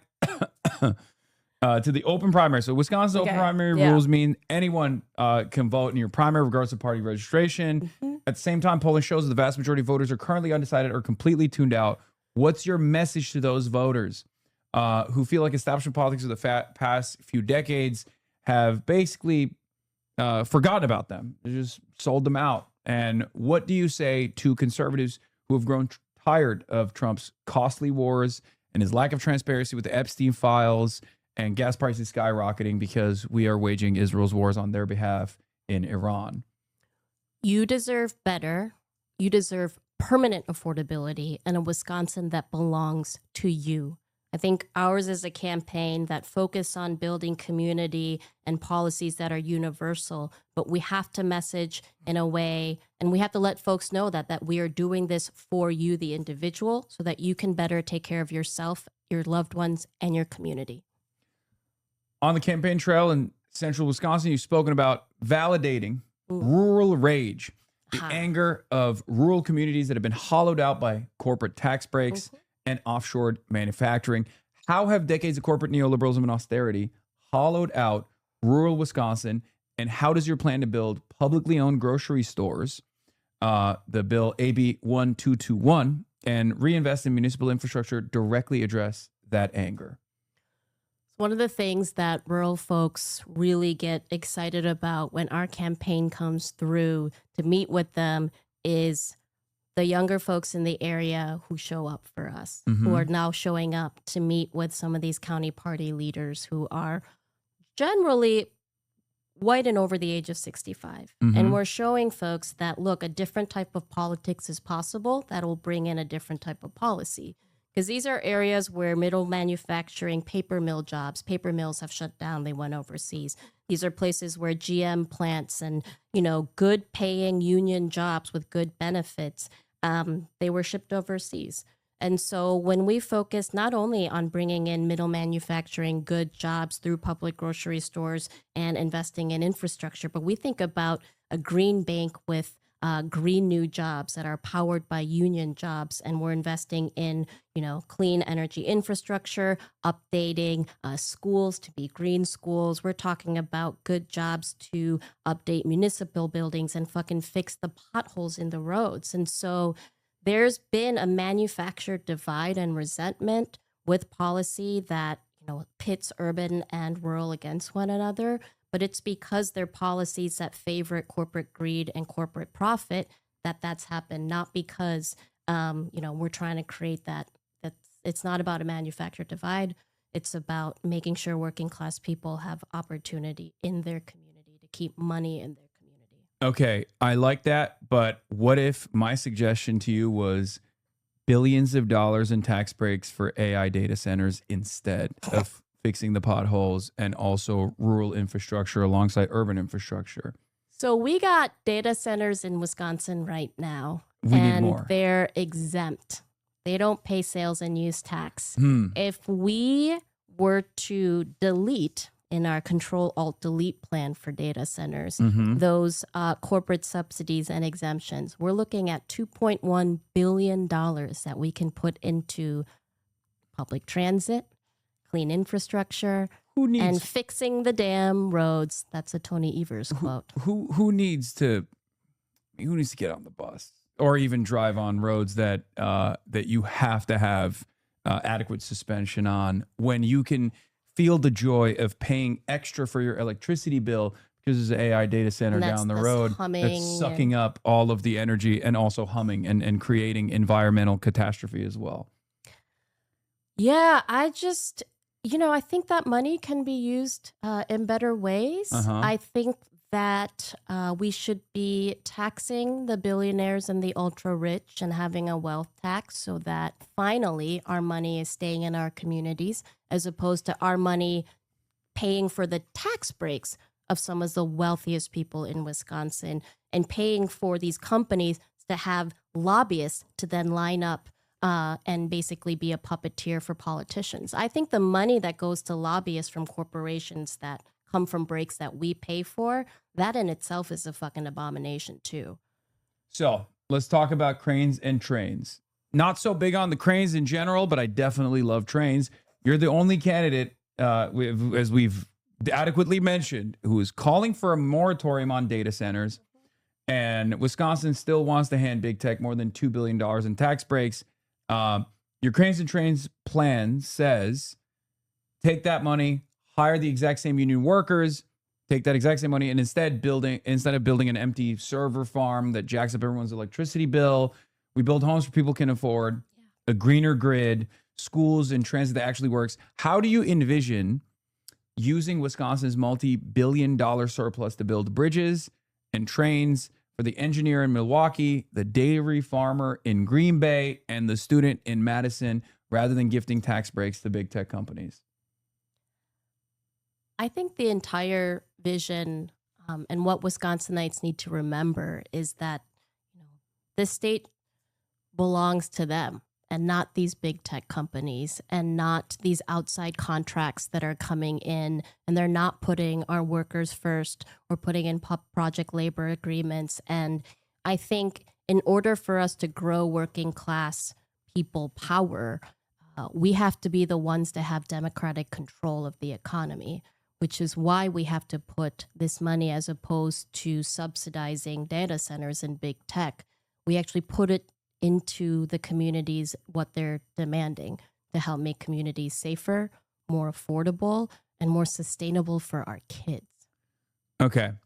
I'm going to stay on the AI data center situation, because Microsoft is turning the old Foxconn graveyard into a data center. Many in Wisconsin remember that the Foxconn deal was a disaster. We got Foxconned. Yeah, complete failure. Scott Walker promised $10 billion in 13,000 jobs. Wisconsin ended up getting a fraction of the jobs, hundreds of millions in local infrastructure debt, and nearly 100 families' homes were bulldozed for a factory that never really came. As governor, how do you break Wisconsin's addiction to bribing corporations that never end up delivering? I think they got to pay up front. We have to talk about, instead of cutting deals where many of these developers and AI companies are actually operating on borrowed money, right? And so going into a financial agreement, taking on that much risk with taxpayer money is deeply irresponsible. So I think if they're going to build here, they need to pay first. If they're going to be able to if they want to use something for surveillance to compromise our natural resources and compromise public health, we have to, I think, make Wisconsin a more hostile state to some of these larger corporations and not be in a situation where we're having to clean up because Foxconn was nowhere near its promise of how many jobs they were going to bring. So speaking of being hostile, or being a more hostile state, I have a proposal. There is. Wall Street. Oh God! Why did you take such a big gulp? Oh no. Okay. I'm I have a already proposal. bracing myself. Okay. In China, there's this statue of a former emperor, and people go up to that statue and slap it. I don't know if you've ever seen it. Like, people take their shoes off and they'll like hit the statue for thousands of years. Thousands of years of shame. And it's a shame statue. I propose building a Scott Walker statue that people can go to and slap it up and spit on if they want to. Do you feel like this would take out some of the frustration that Wisconsinites are feeling? And it would be relatively cheap. You could even charge people at certain points at entry. Here, I'll show you the. I think we should support local artists and have it be an active exhibition. Wisconsin also happens to be... Have you ever wondered why people in China keep hitting these statues again and again? Some people think it is just a strange tradition, but there is actually a deep story behind it. You might have noticed that the statues look different over time because they slowly break and have to be rebuilt. These statues are not random. They were made to represent people who betrayed a famous national hero many years ago. Even after hundreds of years, people have not forgotten what they did. So hitting the statue... Would you, do you, okay, this is like low-key kind of a go-to proposal. I was just joking, but what if local artists made Scott Walker statues and then people could do that? That's where I'm at, is Wisconsin is actually last or second to last in arts funding, and it's an absolute embarrassment. States like Minnesota actually have a portion of their sales tax that goes to like a heritage and cultural preservation fund where they actually fund arts. So if this means that we are commissioning local artists, that they are paid well, that it can contribute to a broader creative economy, that it remains this kind of like active exhibition, I would consider it. Okay, that's good. It's got to support the artists. We put those down. Write it down. Write it down. That's a proposal. If you're Fox News, don't write it down. Oh my God. Okay. All right. So let's get back to more serious stuff, even though I feel like the Scott Walker statue thing is kind of cool and kind of serious. Also, we made it over the finish line, I believe. Or no, wait, no, we haven't. $34,980. The goal being $35,000. We need $20 more, chat. Open your wallet. Or is it not 20? No, I think it is literally. Isn't it $20? Am I doing the math wrong? Yeah, $20 over the finish line. $20. Yeah. Who's going to be the last 20? Who's going to be the last 20? Who's gonna be the last $20? It should be Mike. Yeah. Run it up. Run it up. Yeah, Mike is getting donation mogged. It's not a big deal. And we're not going to stop at that either, by the way. Oh, now the new goal is $50,000. Look at that. We didn't even hit the 35 and you guys already expanded the donation goal to 50 grand. Okay, that's fine. We can hit that too. We'll hit that as well. All right. So I can't get speaking over of which, now that we got the 35,000, first set of mukbang for you is Hannah. Hannah's got another gift for Hannah. you. It's not just this soda. We got something else for you as well, even though I thought it was disrespectful a little bit because it's microwaved, but here it is. What is that? What is it, Hannah? Red bean pancake. Oh, thank you. So we got you red bean pancake for... It's air fried. Air fried red bean pancake, which I Cute feel like napkins. Hannah, did you pick these out? I like these napkins too. That's my mom. My Well, mom your picked mom's them. got great taste in napkins. Thank you. What is this tray too? That I think is also my mom. Just Most talk of the about stuff this in quick? this house is is things that my mom they're picked. like the lips that touch Welch's are all that touch mine. Yeah, it's an old magazine, I think, right? Or the National Drink magazine. Lovely. Well, thank you for the pancake. Okay. All right, getting back to some of the questions that I have here for Okay. you. Okay, so Public Service Commission recently forced We Energies to make tech companies pay 100% of the generation costs for their data centers, rejecting a corporate handout that would have forced residential ratepayers to subsidize 25% of those costs. Yet We Energies is still trying to bypass this ruling by filing a separate rate case to jack up residential utility rates by over 9%. How will you prevent utilities from using data centers as a pretext to squeeze working families? Well, we have to make sure the Public Service Commission has statutes in place that actually give them, enforcement mechanisms to reject rate hikes. We also have to make sure that there are transparency measures and accountability reports where these utility companies, We Energies, has to actually show where the rate hike money is going, how they're going to use it, provide the auditing report so that we know it's not going to line a pocket of an executive, that it's actually going to make improvements in the grid or invest in renewable energy. And it's a step in making in the broader goal, which has to be allowing local municipalities to have publicly owned utilities. Yeah. Also, you introduced the Keep Families Together bill, getting into ICE a little bit, to completely ban local law enforcement from collaborating with ICE and prevent federal agents from terrorizing families at schools, libraries, daycares. As governor, what's your vision for protecting immigrants to ensure that ICE isn't ripping apart Wisconsin families? Also, our food is here. Kaibi Jim is here. Yeah. Oh my gosh. But yeah, how will you stop ICE from ripping apart neighborhoods and families? Well, I think it's paramount that the executive, again, wield to the fullest extent the power to ensure that we're protecting all communities from the enforcers of fascism, which is ICE. The Keep Families Together package ensures that we prohibit 287G agreements or local law enforcement from cooperating with ICE. We also have to make sure that we are giving the Attorney General's office full jurisdiction to be able to sue and prosecute individual ICE agents, as well as district attorneys at the district level, and that state money can go towards immigrant justice organizations to help fund different mutual aid efforts, legal observer trainings, know your rights trainings. And I think most importantly, folks need to know that their governor is on their side, and that just because the federal government, we do not have to participate, even when we may not always be able to override federal authority, doesn't require us to participate in it. All right, we're at 37,000 raised, and also I just dropped a bill in there as well, so it's going to go up in a second, I suspect.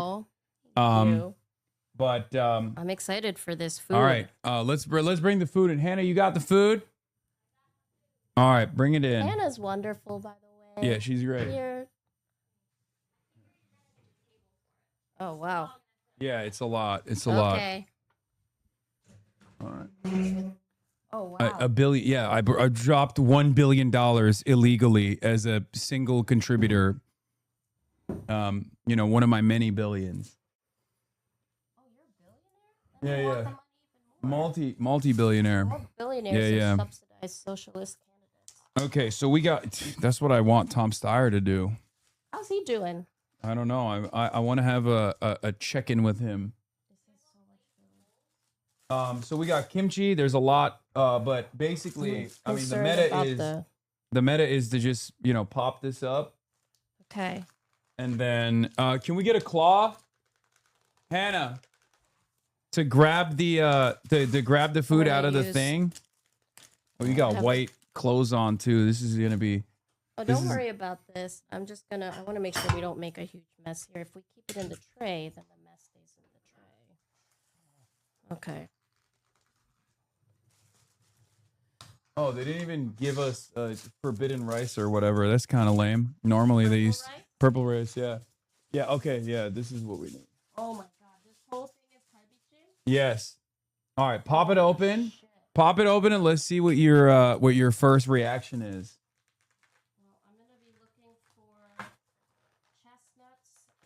Okay, they don't have any of those in there. What the fuck is this, cheese? Nope. No! Nope. No! Okay, try it. You're putting cheese on kalbi? I didn't. They do it. I don't know. Why? Okay, is but this? but give it a try. But give it a try. But give it a try. But give it a try. But give it a try. This feels fucking sacrilegious. Okay, give it You a try. people have ruined kalbichim by putting cheese on everything, and I come from the dairy state. I fucking love cheese, but we shouldn't be. Oh, I'm gonna. I'm not even listening to your slander. Let me Look at that cheese pull. Oh. I mean, just call it something else. I was expecting kalbichim and why? But there's duck in this too, so this is tteokbokki. This is just a mashup. This is the worst of fusion food. Oh my god. So there are actually pieces of kalbi in here. Mm-hmm. With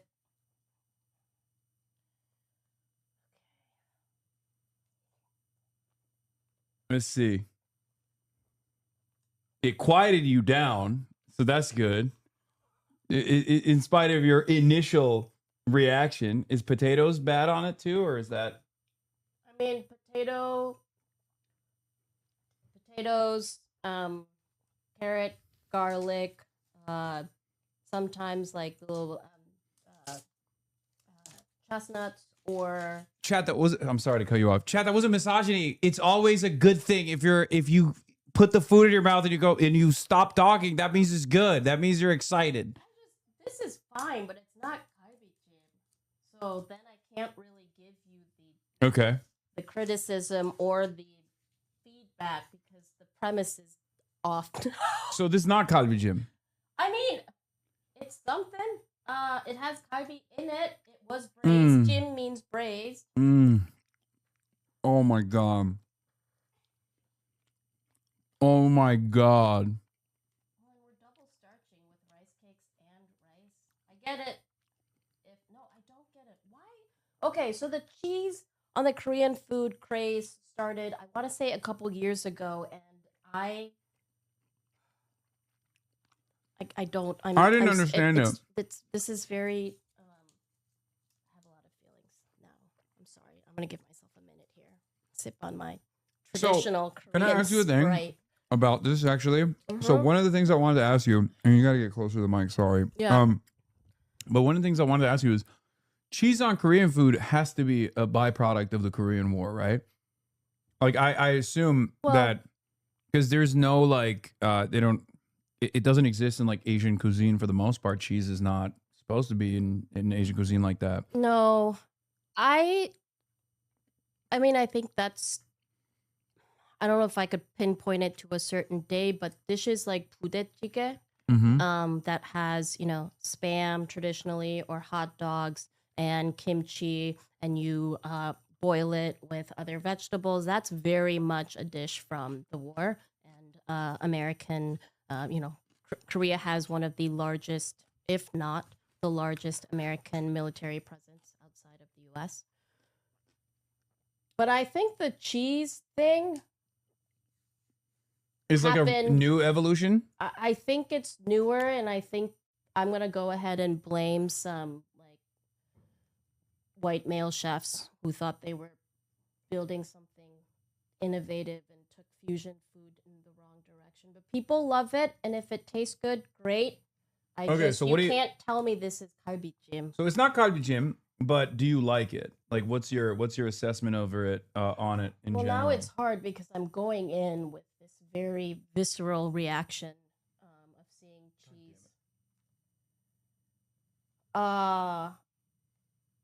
Okay, I'll have some more and let you know. Oh wow, this is.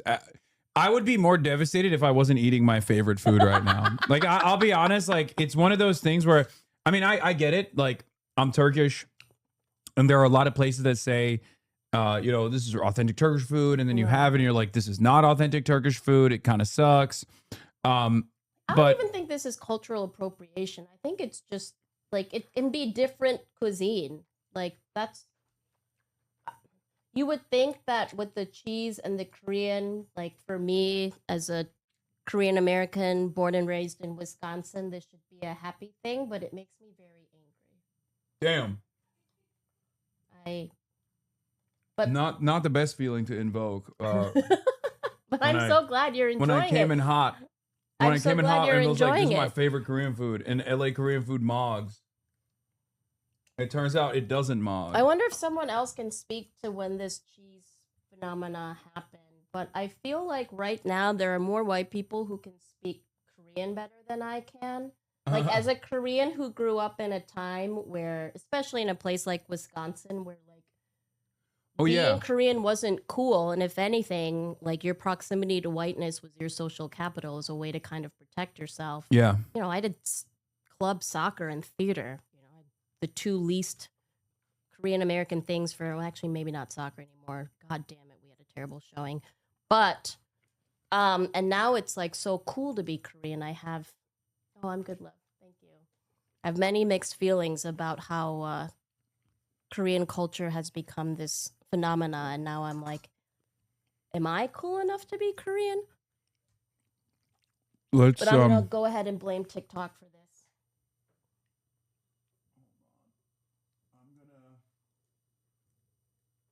I'm going to stop your noise gate so that people can hear you better, but it's also probably going to cause a lot more mouth noises, so I'm just letting you know. But I guess that is technically That's okay. I'll get mukbang. closer to the mic and further away from that.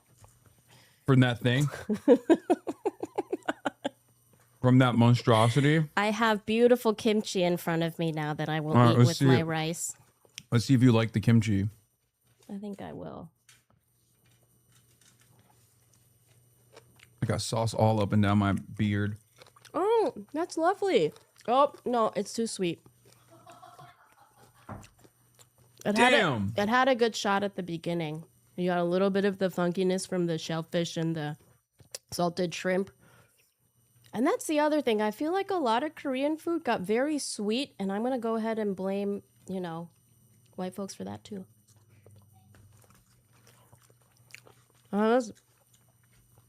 What else? The pickles. We can find a win here, right? I mean, that you can't mess that up.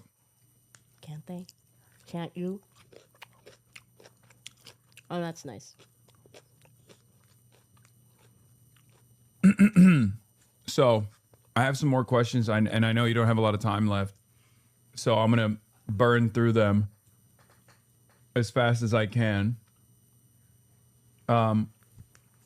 You have a No Secret Police Act imposing severe consequences on, including a felony charge and a $100,000 fine on any law enforcement officer who covers their faces, hide their name, and or conducts arrests without identifying themselves. What's your vision for holding officers accountable, and how do you believe policing should evolve such that we do not create more Kyle Rittenhouses and things like that?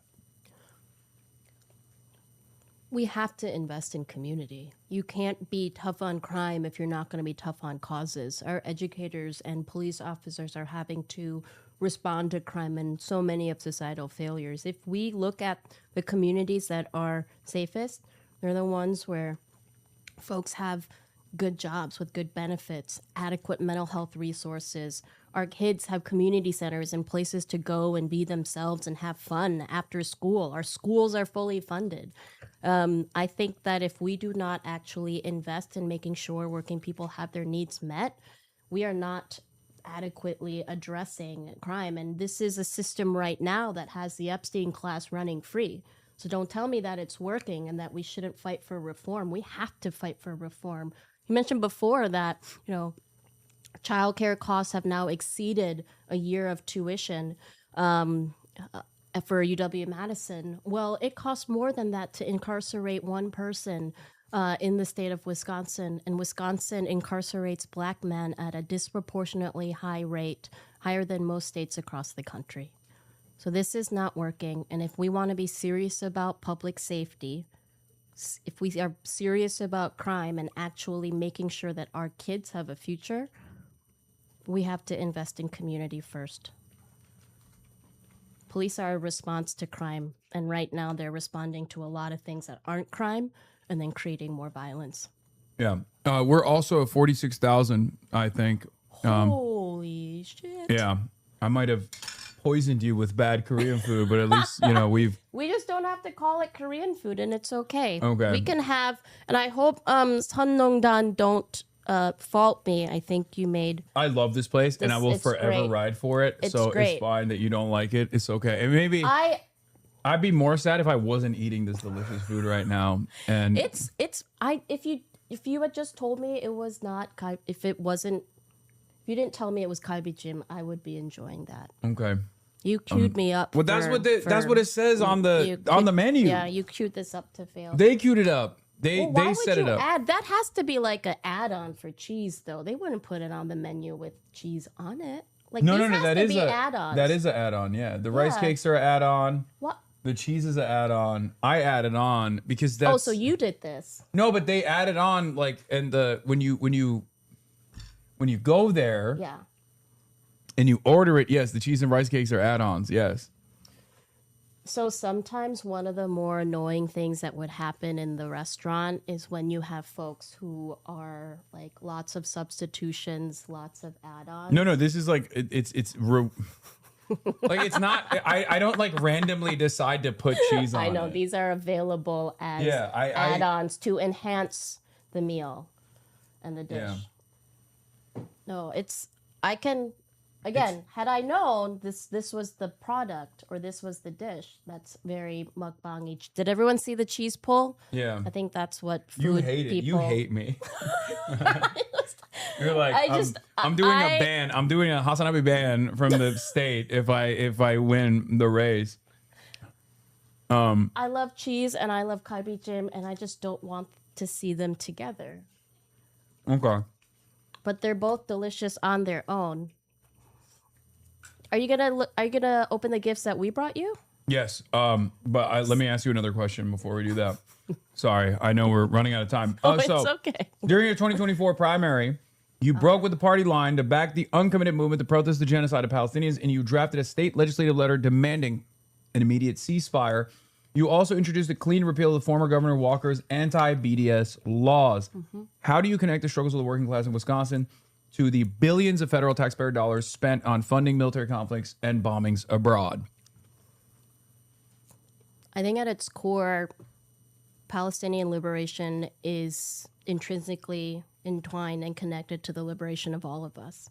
So at the state level, ensuring that we don't have anti-BDS laws, that we protect the right to protest and free speech, that the uninstructed movement in Wisconsin, that was also an exercise of free speech, and I think direct democracy and letting our elected officials know what we cared about, what we needed them to do, giving them a lane to course correct.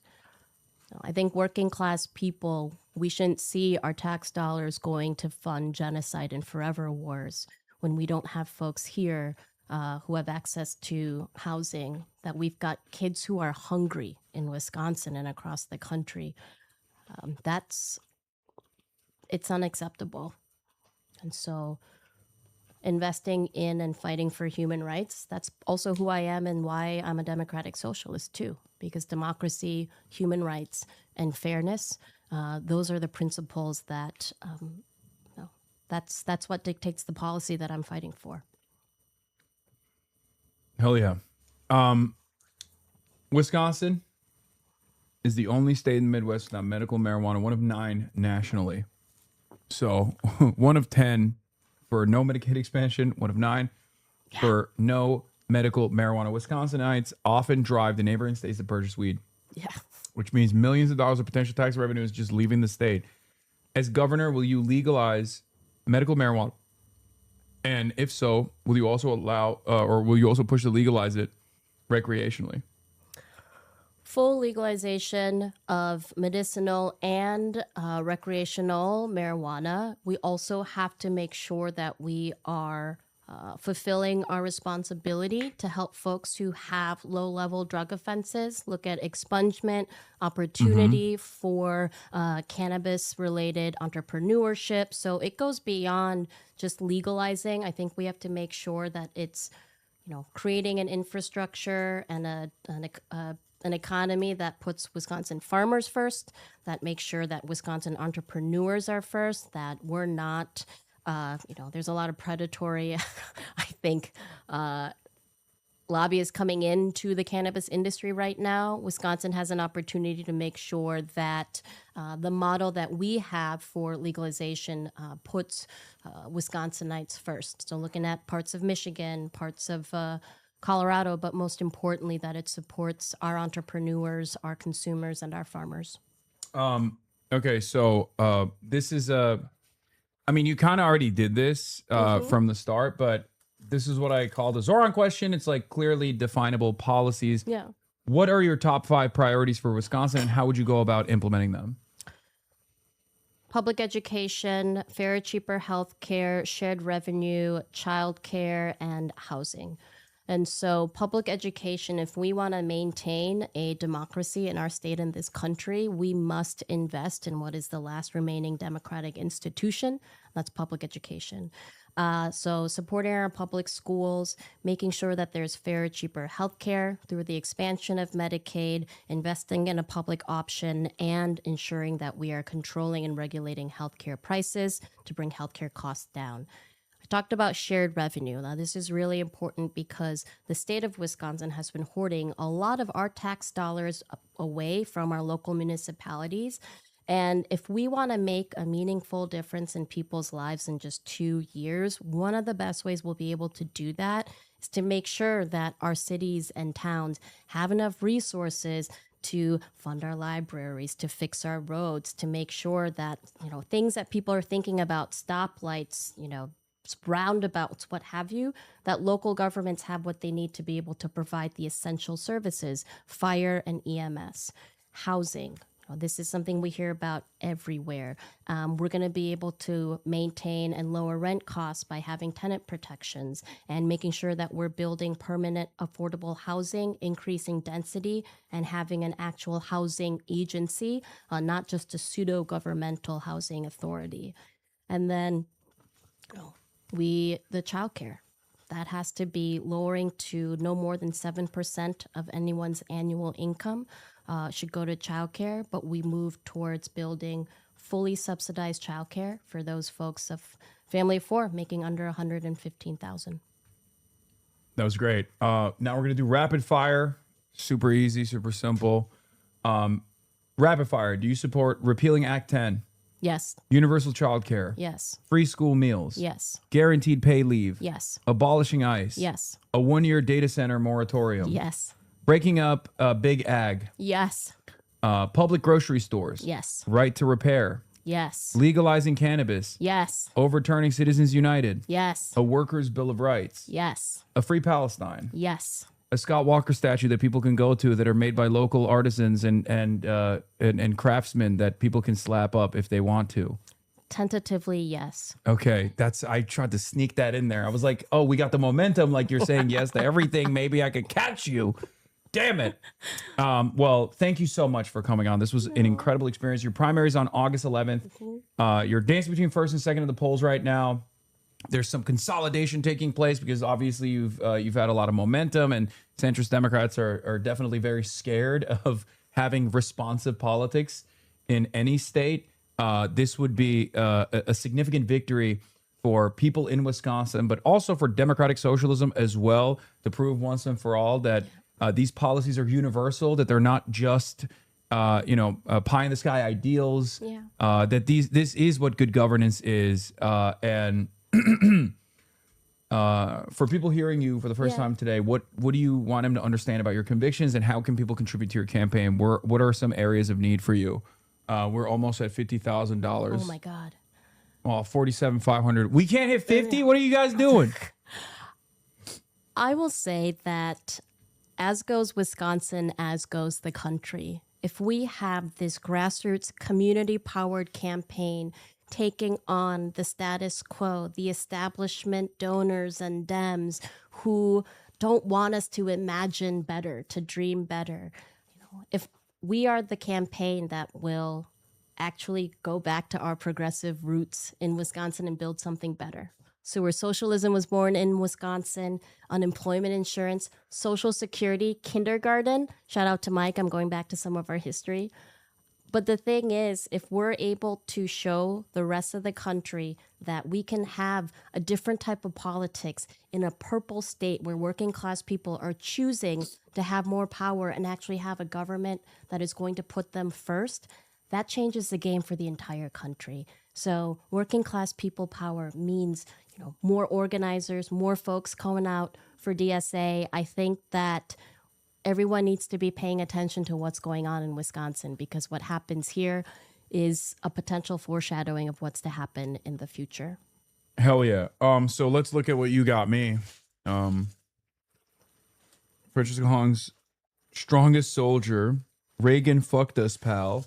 I've seen that. It's true. Yep. Oh my God. No. This is like a K-pop fan card. Yeah, that's from Lizzie. That's amazing. Yep. I love that. That's a local artist too, Altadena. Okay, what do we got in here? Oh God. What is Madison DSA trucker hat? That's crazy. You betcha. That's crazy. That's our home chapter. Okay, hell yeah. I don't even have one of those yet. When am I gonna get one of those, Madsa? Oh yeah, no, I get special privilege. What is this? What?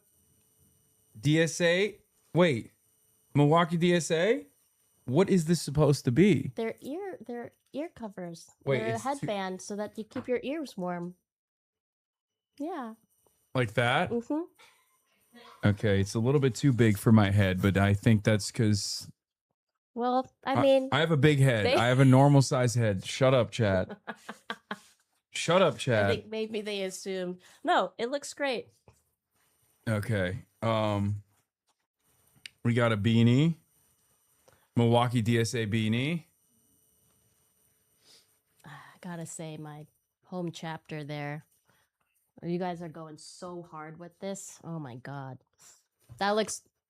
See, I'm a beanie person, so I have to say that also looks in great. LA, there's not a lot of opportunities to wear beanies, but... What are you talking about? Folks are out in like a fucking parka. It's 70 degrees out. Yeah, we do. We're gonna see people, and it's... Don't you think there are folks who wear beanies inside? Yeah, Tim Pool. Shout out Tim Pool. Okay, so we got Hotties for Hong. With the sleeves pre-cut. That's crazy. That's crazy. I know there's some Hasanabi heads that are going to really appreciate that. Yep. They're going to appreciate that. I gotta rock that. And then Reagan fucked up. Wait, this is also sleeveless. What is going on? Okay, people on your team were like, it's enough with the suits. I have the best team. They were like, enough with the fucking suits. Enough with the suits. Bring It's time to free the muscle tees. Yeah, it's time for slutty summer. Okay. This was amazing. Thank you so much. Thanks so much for having us. In person by August 11th, by mail, postmarked by July 22nd, online July 22nd. Again, it's open. It's an open primary, so you don't have to have like party affiliation to be able to vote. And that actually also potentially creates new threats, in my opinion, as well, a little bit. If there is, I think Democrats are going to try to pull all the stops here. I am a little bit worried about like establishment Democrats just like trying to pull all stops, because the more this momentum builds, the more they're like, we have to make sure that there's a corporate do nothing Democrat, and we have to out organize them, and we have to outfront. We can't out fundraise them usually because outside money is super easy to come by for people like that. You're never going to get that, obviously, which is why these sorts of fundraisers are also important. Which is why I was urging you guys to donate, but. They got the money, but we got the people, and I'm very excited to see where this goes, and I can help out in any way. Hopefully, maybe I'll come to Wisconsin. We would love to have you in Wisconsin. I'll be able to show you some really good cheese. That isn't I love cheese. Jim. I'm a cheesehead. We have the best cheese in the world. Also, yeah, you guys have a communist sports team. Oh, our beloved Packers. When people ask me about socialism, I say the 3 Ps: Packers, public schools, and potholes. We can make a connection to how all of that works together. I feel very, very confident about everything here, straight up. We still haven't hit 50K. That's crazy. We have $49,837 raised. We can't hit 50K. Embarrassing, chat. Open up your wallets right now, one last time. Let's get it. Let's get it over the finish line. Let's get it over the 50,000 line. So what's it going to take for you to come out to Wisconsin? Well, 50,000. If we fundraise 50,000, I'll come out to Wisconsin. I know. We'll talk about it. I said it already, I think, to your team before. But like, if there's any like events or any rally or anything like that, we can set something up, and I can certainly pull up. Maybe. Alongside some other candidates that have already endorsed you, and we'll set something up together. That would be great. Hey, folks, remember that we will out-organize them. I need you to stand next to each other. Year. What is happening? I need you. My editor says I need you to stand next to each other to see the height difference, and I'll drop another $25. All right, let's do it. Do you want to do it?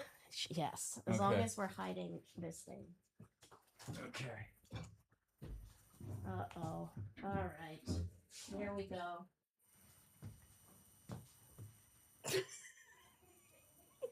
That's normal. I mean, that's not that crazy. Wait, how tall are you? 5'2.5". Wait, says here. 5'3". Let's do it back here so you can so we can see.